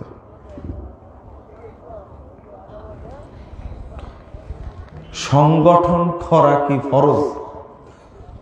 কি বলেন তো সংগঠন করা? বলেন, আপনারা উত্তর দেন তো। ইসলামী সংগঠন, সংগঠন করা কি ফরজ না ওয়াজিব না সুন্নাত না মুস্তাহাব না মুবাহ? সংগঠন করার হুকুমটা কি বলেন? লেখছে ফরজ না সুন্নাত, তাই লেখছে। করেন তো সংগঠন, তাই না? সংগঠন অনেকে জড়িত না। সংগঠন করাটা কি, হুকুমটা কি? আচ্ছা, দাওয়াত দেওয়াটা কি? ফরজ। এর কত সুন্দর করে বললো। দাওয়াত দেওয়াটা কি? ফরজে আইন না ফরজে কিফায়া? ফরজে আইন। এখন যে প্রেক্ষাপট সেটা কি? ফরজে আইন। দেখেন,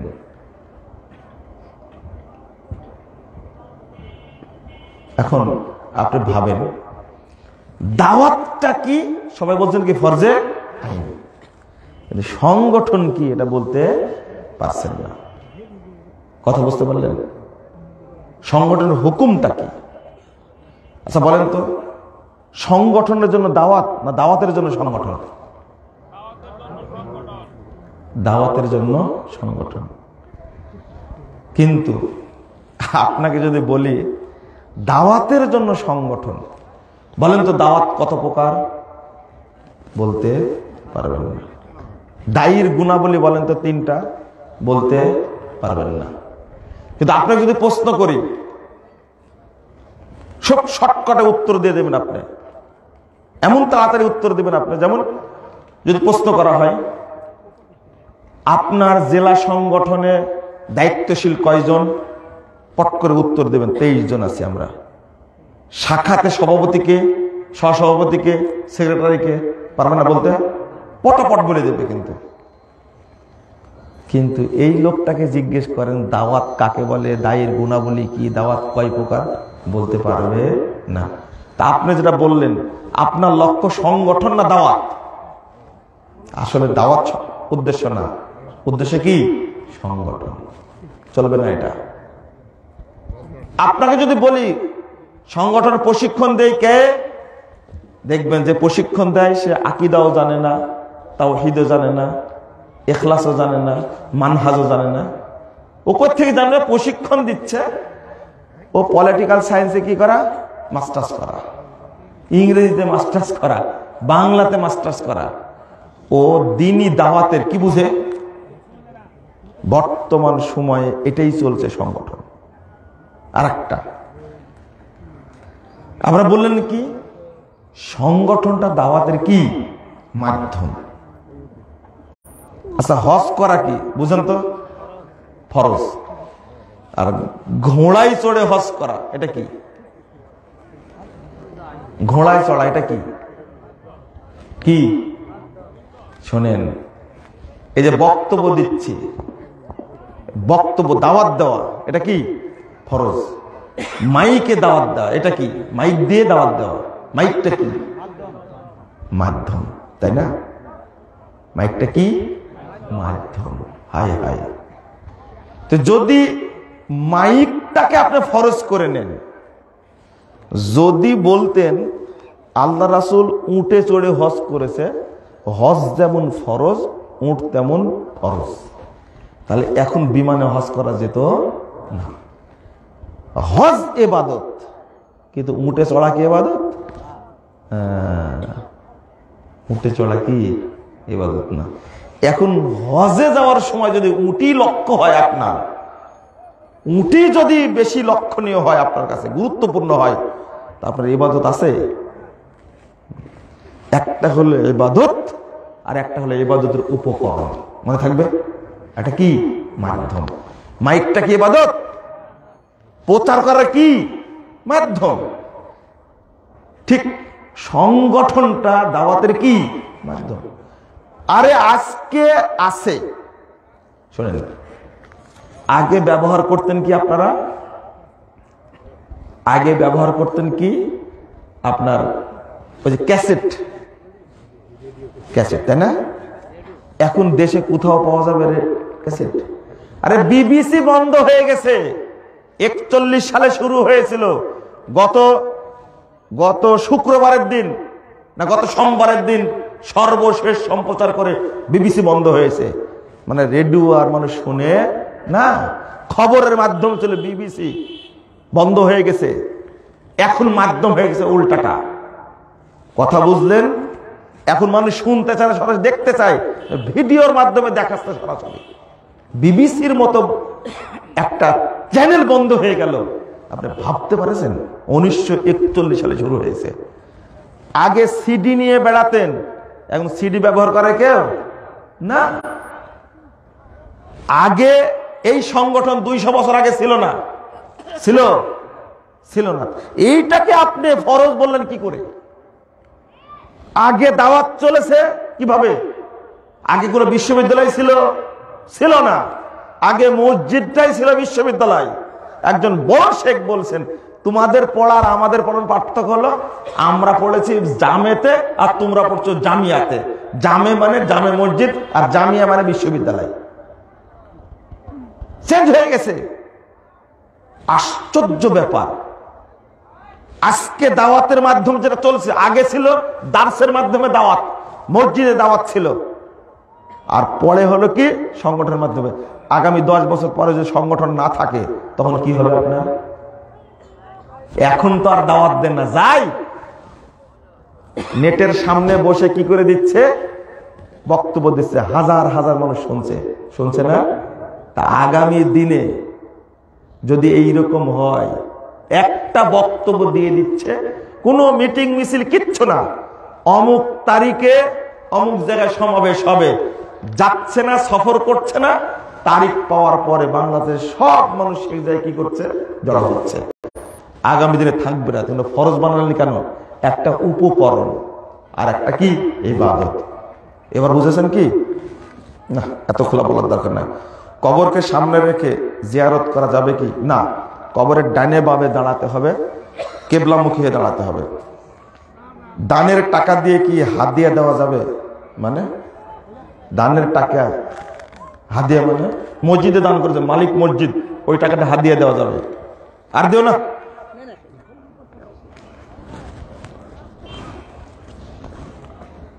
আল্লাহ তাআলা মানুষ ও জিন জাতিকে জান্নাত জাহান্নামে দেওয়ার পর তিনি কি এর ইবাদত করার জন্য অন্য কোন জাতি তৈরি করবেন?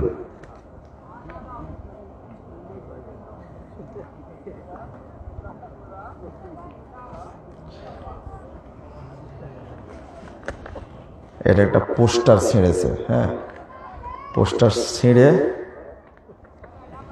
এটা প্রশ্নটা করছে। প্রথম কথা হলো, প্রশ্ন করার একটা মূলনীতি আছে। কি আছে?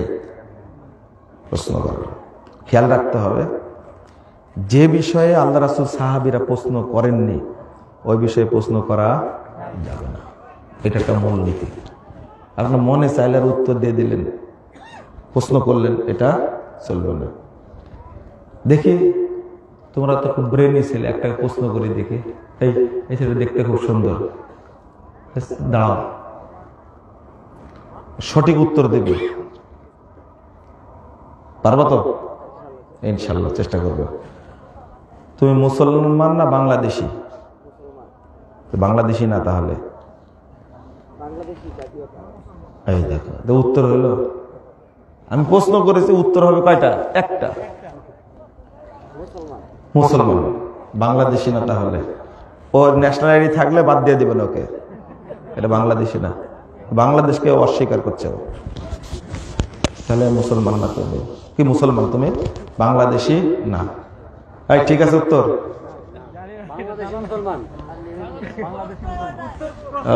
প্রশ্নই হয়নি, তাই না? তাহলে তোমার আইকিউটা অত ধারালো না। আগে দেখতে হবে প্রশ্ন করা ঠিক হয়েছে কিনা। এবার বোঝা গেছে? তুমি প্রশ্ন করলে উত্তর পাওয়া মনে করছো? অত সহজ না, আমি জানিও না, তাহলে প্রশ্নটাই হয়নি। আচ্ছা, আর একটা প্রশ্ন করি, সঠিক উত্তর দেবা। তুমি মায়ের সন্তান না বাপের সন্তান? প্রশ্ন আগের মতোই হলো, তাই না? অতএব সব প্রশ্ন করলে উত্তর পাওয়া যায় না, করাও যাবে না। বসো। আগামী 12 এবং 13 তারিখে ঢাকা পূর্বাঞ্চলে একটা বড় প্রোগ্রাম প্রতি বছরে হয়, এবছর হবে ইনশাআল্লাহ। 12 এবং 13 পূর্বাঞ্চল, কাঞ্চন ব্রিজের কাছে। এই যে পোস্টারটা দেখছেন না আপনারা, অনেক বড় বড় বক্তা অংশগ্রহণ করবেন, আপনারা যাওয়ার চেষ্টা করবেন। বারাকাল্লাহু ফিকুম ওয়া জাযাকুমুল্লাহু খাইরান। দোয়া পড়েন আমার সাথে, দোয়া পড়েন। আবার উঠছে, সুবহানাকা আল্লাহুম্মা ওয়া বিহামদিকা আশহাদু আল্লা ইলাহা ইল্লা আনতা আস্তাগফিরুকা ওয়া আতুবু ইলাইকা। আসসালামু আলাইকুম ওয়া রাহমাতুল্লাহি ওয়া বারাকাতুহু।